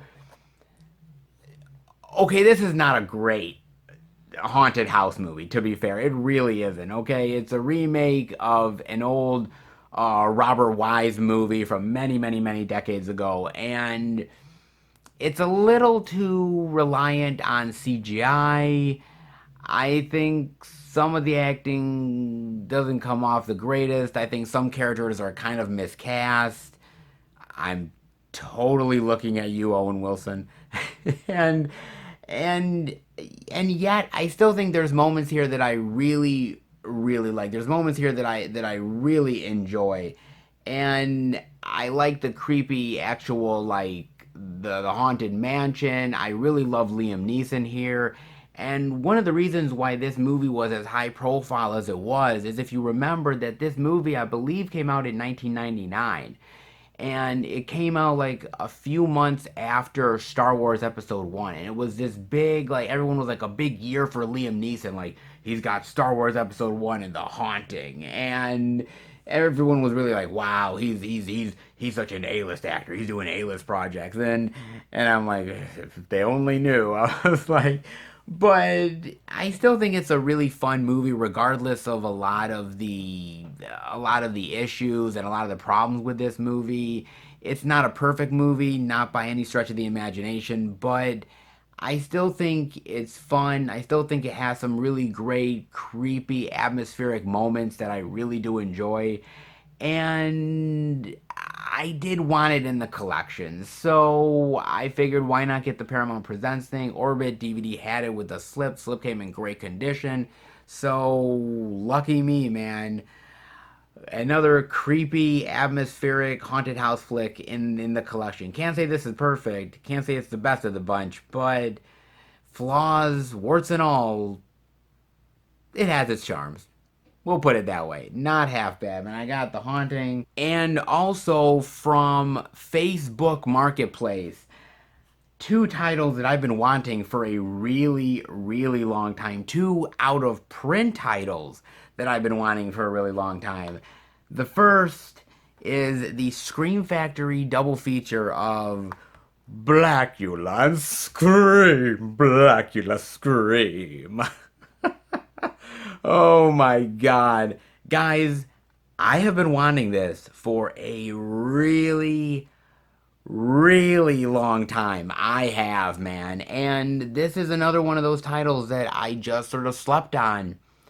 And there were other things that I was gonna get, and this sort of passed me by. And then when it finally went out of print, I'm like, oh my god, I gotta pick this up. And then I just got screwed over because everybody on eBay is charging up the ass for this, and they're just wanting mega money. And I got a decent enough deal, all things considered.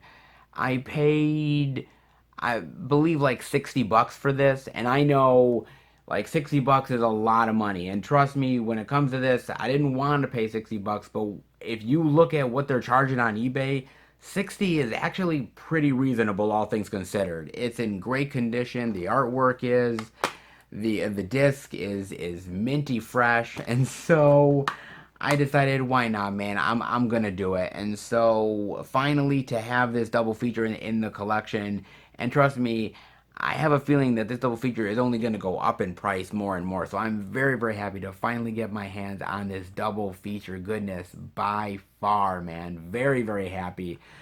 I haven't seen these titles in a really long time, but I just remember them being really fun, really campy, cheesy, black exploitation with that vampire mythology. I'm ready to dive back into a little Blackula love. That is for damn sure.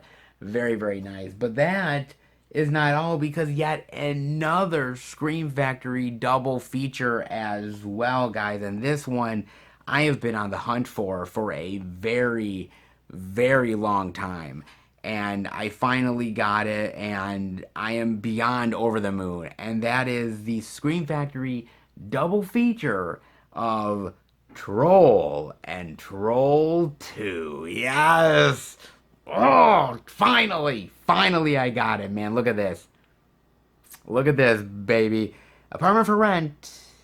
Inquire within. And oh, let's not forget Troll 2. It horrifies you in your sleep and haunts you for life. If anybody's seen it, it definitely stays with you. Oh my god. I cannot believe I did not pick this up when the run happened. Cause for all of its weirdness, for all of the bizarreness, for all of the times that I was like, what the fuck am I watching? I love Troll 2. Troll is a very decent film as well. I do really love Troll, but it's Troll 2 that I absolutely adore, man. I don't know. You know, back in the day, I was watching a lot of what people would consider really bad turkey movies in a lot of ways, like the Ed Wood stuff, and you know, stuff that you would watch on USA Up All Night or late night Cinemax. I was watching a lot of that stuff, man. And there was something about the campiness, and there was something about the cheesiness that I really adored. And Troll 2 is one of those movies where I can't tell you that it makes a lot of sense. I can't tell you that it's professionally done, because it's not. I can't tell you that the acting is good, because it's not. But there's a certain amount of charm to this that is really oddly fascinating to me, and I really love it, man. And so I had to give it a chance. And the artwork, the case came in perfect condition. The actual like disc itself came in really great condition as well. Now, the reason why I wanted this edition is because yes, it comes with Troll and Troll 2, but it also is the double feature edition that came with Best Worst Movie. Now, if you guys have ever seen this documentary, Best Worst Movie is basically a documentary about the fandom of Troll 2 and how people do like late night parties and show the movie. And it basically had one of the actors, I think it was George Hardy, who was going to these conventions and going to these, like Troll 2 parties and having a blast with other fans. It was wild, man. I loved this documentary so goddamn much, dude. And this edition was one of those editions that was actually really rare. They only made a certain limited amount of copies and they sold fast. And so I've been on the hunt for this for a really long time and I got it for like 60 bucks again. I paid a total of like 120 for both of these together, which by the way, if you look on eBay, it's going for way more than $120 for both of them combined. It's going way more. I mean, this one alone goes way, way above the $60 asking price. So, you know what? To finally have these in the collection, $60 is worth it. I'll do it. And I just love, love, love the Troll. And I'm so in love with Troll 2, man. To finally have it in the collection and Best Worst Movie added on top of it, it's a steal as far as I'm concerned, man. And what a very unique and interesting physical media love that I've had this week for sure, guys. Quite the fascinating titles indeed. Dare I say, as a physical media lover, I definitely did my due diligence, dare I say. And before I let you guys go, I definitely have to talk about this one, guys. So, last week I talked to you guys about Warner Media's acquisition of some more content for their streaming service, right? The streaming wars, right? And so I was talking about that. Did you think that was it? Oh no, there's more streaming war news. Of course there is. Why wouldn't there be, guys? And this is a big one. Amazon buys MGM Studios for $8.45 billion. That's with a B, as it fires new salvo in streaming wars. Let's get to it, shall we? It's the second biggest acquisition in company history, behind only its $13.7 billion purchase of Whole Foods, adding MGM's massive library of film and television properties, which includes more than 4,000 films and 17,000 TV shows, is seen as a treasure trove of intellectual property for Amazon Studios, its film and TV division. In the entertainment world, Amazon buying MGM is seen as a way to help it keep pace in the hyper-competitive streaming media market. With Disney Plus and Netflix as the two biggest players in the field, other companies have been spending big and striking rich deals to be able to compete. Discovery's $43 billion merger with Warner Media that I talked to you guys about last week is a prime example of such a move. Amazon has the finances to stay in the game, but by adding MGM's vast library of content, it potentially has material that will enable it to keep growing its past membership base, which stands now at over 200 million. Last year, Amazon spent $11 billion on video content, part of what CEO Jeff Bezos calls the company's flywheel effect, and that the video content lures more Prime subscribers who in turn spend more money on the site. One of the most iconic studios in Hollywood, MGM was founded back in 1924, and it's had such historic movies as 1939's Wizard of Oz, Gone with the Wind, The Apartment, and of course West Side Story. Oh man, this is wild. This is absolutely wild, guys. Now, here's a very interesting thing, however, just so you guys know this. They bought a lot of the MGM library, but they did not buy all of the MGM library. All the movies from 1986 and previous, Amazon does not own. Okay, just so you guys know, Ted Turner owns that and Warner Media owns that. Now, everything from 1986 up to the present is what Amazon will own. And that includes all of those movies, those Bond films, and any of the TV shows and other movie intellectual property. Those ones are now owned by Amazon. And so Wow, this is crazy. This deal has a lot of implications in the entertainment industry. There's a lot of ways that you can really look at this, right? But let's look at it from a digital physical media landscape, right? Let's look at it through those lens, okay? Now, I've seen a lot of think pieces on YouTube. I've seen a lot of talking points where people say, oh, this is not going to affect physical media. In fact, it's going to make physical media stronger. It's going to be fine. Guys, I'm going to be real with you. They're talking out of their ass. And I fully mean that. Let me ask you something.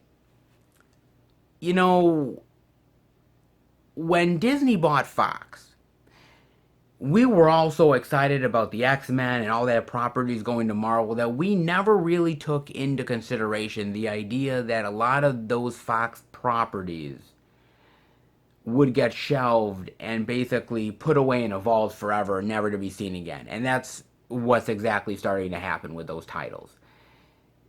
Disney really has no interest to put out those titles on physical media anymore. They have their streaming services. Some of that stuff has already gone over to Disney Plus, some stuff onto Hulu, and I'm sure they're going to be even thinking about making a third streaming service for some of the more R-rated content as well. Why put it on physical media when people can pay for it on streaming? And that's exactly what Amazon is going to do here. And think about this for a second. There are a lot of companies like Scorpion Releasing, um, Shout Factory, a lot of other companies who have made deals with MGM to put out certain catalog titles. What happens to those titles? What happens to those titles 1986 to the present? Is Amazon going to continue dealing with the boutique labels and letting them release their content, or are they just going to hoard it up and say, well, you had a contract with them, now we own them, so now you deal with us and we're not going to put those titles out? And also think about this for a second, guys. Now that the Bond films are completely split up, what about box sets? Think about that for a second. I mean, before, when you had a Bond box set, the same company owned all of the rights to all the Bond films, and you had a full, complete box set. Now, half of the film has rights with Amazon, and the other half has rights with Warner Media. Is a box set even going to be a thing anymore? I mean, when No Time to Die comes out, and after No Time to Die has been released and is on physical media, usually we get another big sprawling box set of physical media, all the movies in one thing. Guys, that's dead now. If we get that, it'll be a fucking miracle at this point. That's wild. That's absolute crazy. And also think about this. What happens to No Time to Die? What happens to all of these movies that potentially are going to still be in the movie theaters? Is there going to be exclusive, like, Prime Video sort of early access? Are they going to put some of this stuff directly on Prime? How does this even work at this point? I mean, why would Amazon go forth and put these titles out on physical media when they have a streaming service that will bring in more subscribers? This is the streaming wars. This is what it's about, guys. It's content, content, content. That's what it is. Okay, all of these companies are hoarding the content at this point.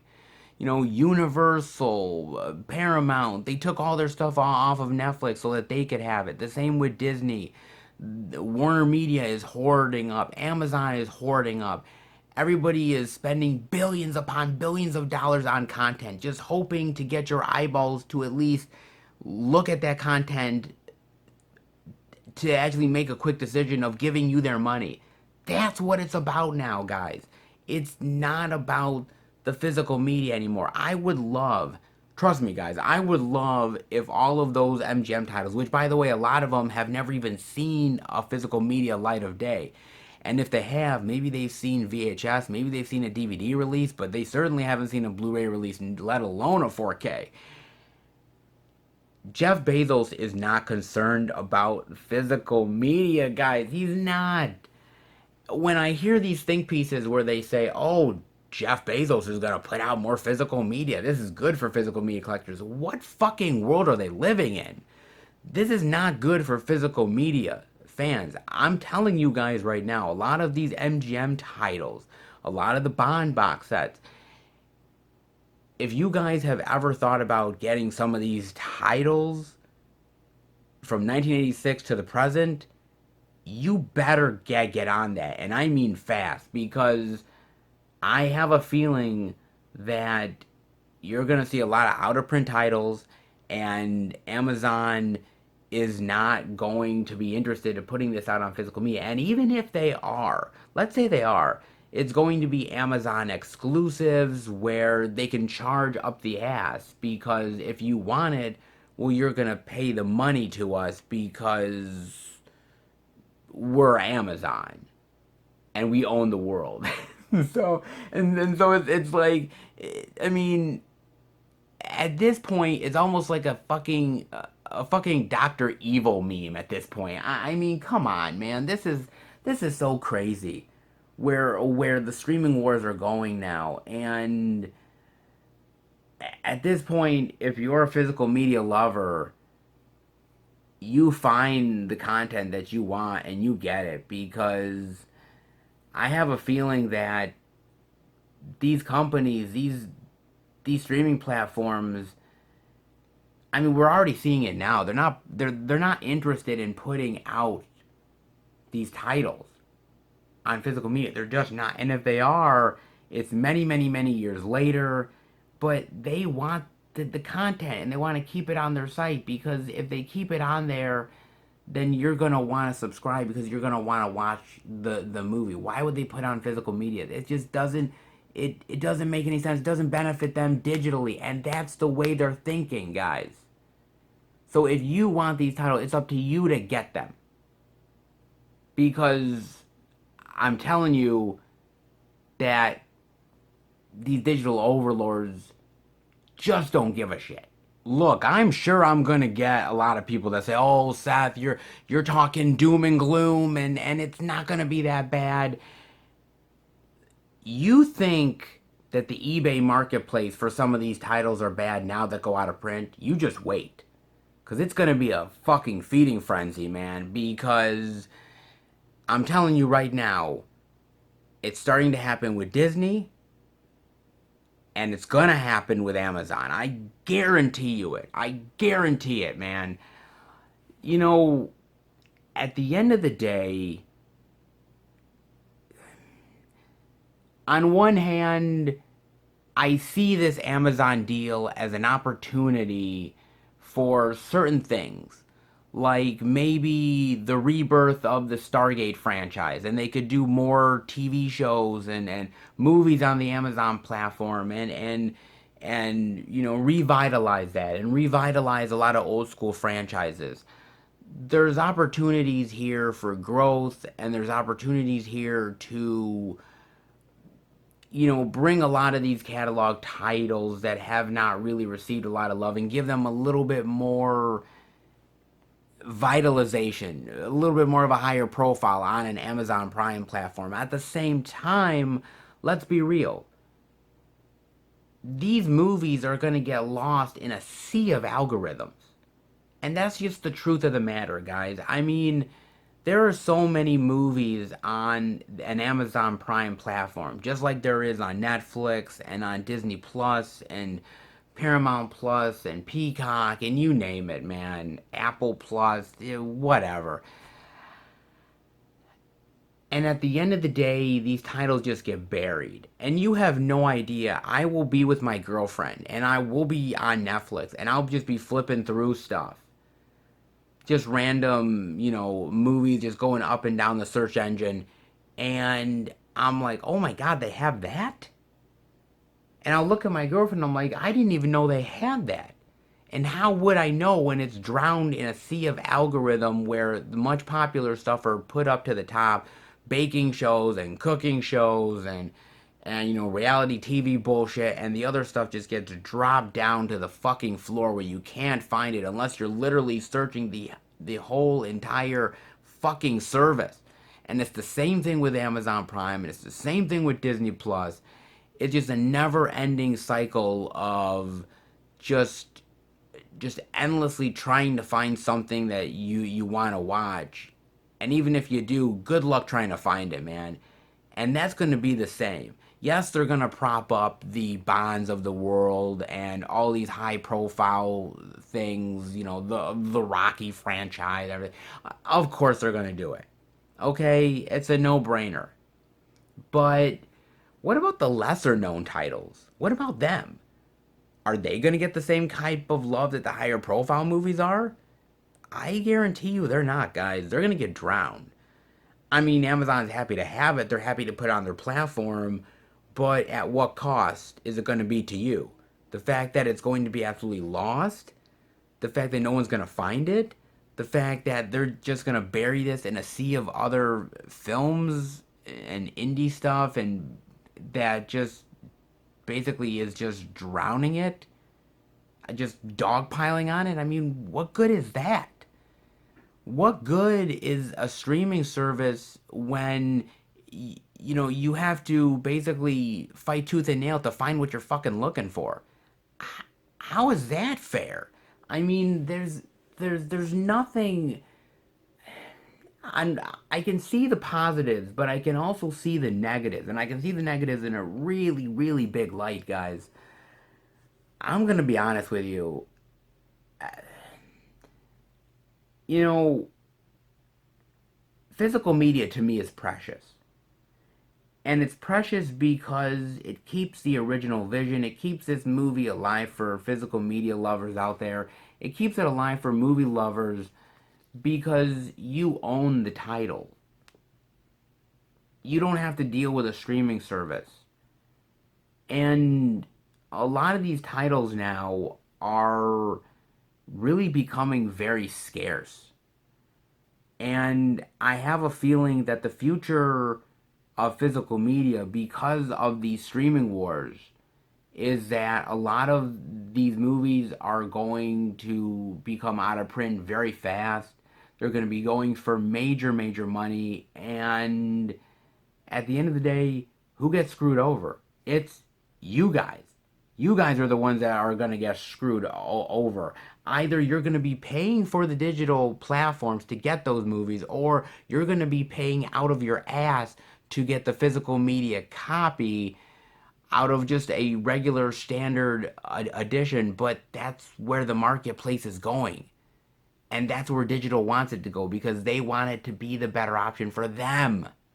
Guys, it's plain as day. It's plain as day, man. I mean, these obscure MGM titles are going to go the way of the dinosaur. They're going to be stuck in algorithm hell.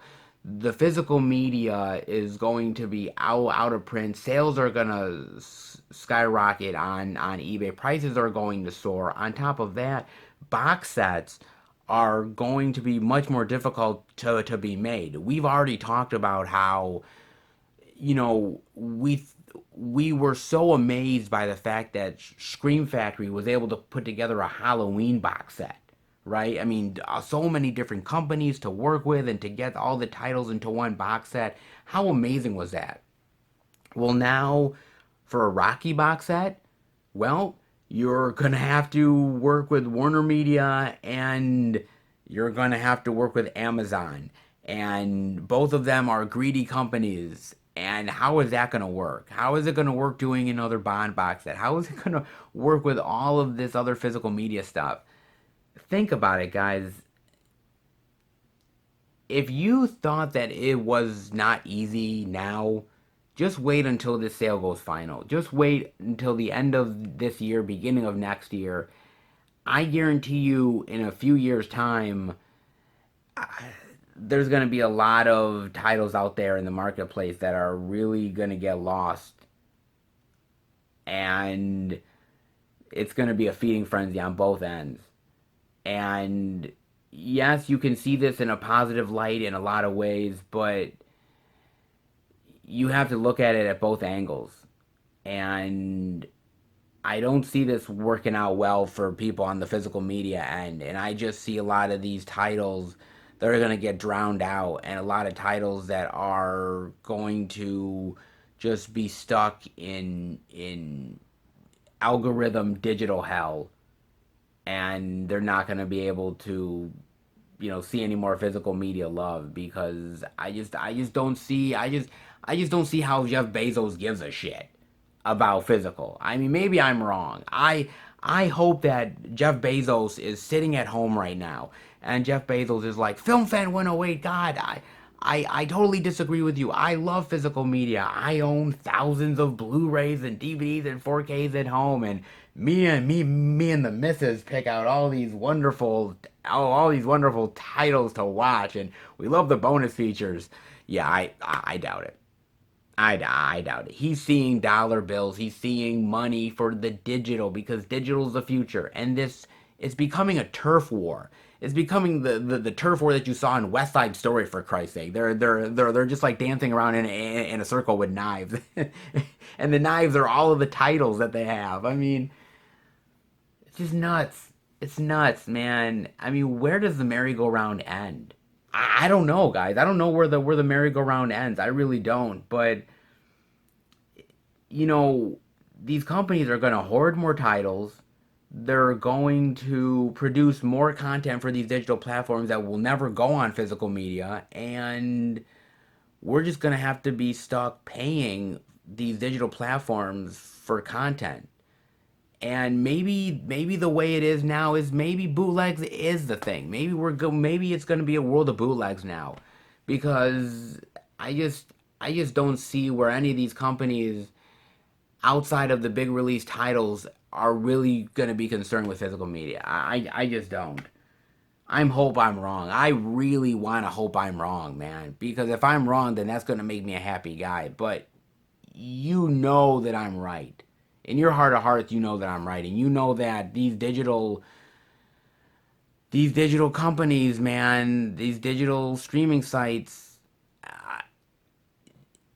getting content is not going to be easier. And also, with more content means that they're going to charge you more money on these digital platforms. And again, if you want it, you're going to pay for it. Again, they either screw you on one end or they screw you on the other. It's just the reality of the situation, guys. I mean, I'm very curious as to know what you guys think about this.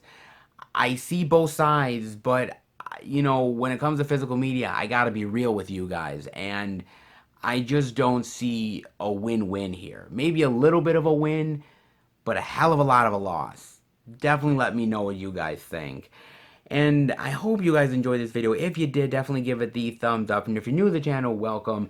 Check out the other Blu-ray DVD Tuesday videos that I do. Movie reviews with my friends, movie hunting like Dollar Tree hunts, live streams, Blu-ray pickups, and much, much more. If you're a lover of movies and physical media, hit subscribe and become a part of the Film Fan Nation. I want to thank you guys so much. The love and support that you've given the channel, me, the great comments, watching all the videos, interacting with me. You guys have been absolutely amazing, and you've given me a lot of love, and I hope I give the love right back to you. So thank you, thank you, thank you so much. Really appreciate it. Also, keep up to date with everything I'm doing through Instagram, Twitter, and Facebook. FilmFan108. Keep up to date with everything I'm doing, plus special pictures and videos I do from time to time on social media as well. And if you are interested in sending the channel any movie-related goodness, posters, care packages, physical media love, the actual P.O. Box address for the Film Fan 108 P.O. Box is down below. We don't expect it, but we definitely appreciate it, and you guys have sent me so much really great physical media and things that I would never thought I would get. You guys asked for it, and I did it for you guys, and you guys have not disappointed. So I can't wait to see what you guys get me next, or get the channel. I'm dying to find out, guys. So if you're interested in that, definitely send us some cool love in the P.O. Box, and I will see you back next time for a brand new Blu-ray and DVD out and about video. Take care, everybody, and happy hunting.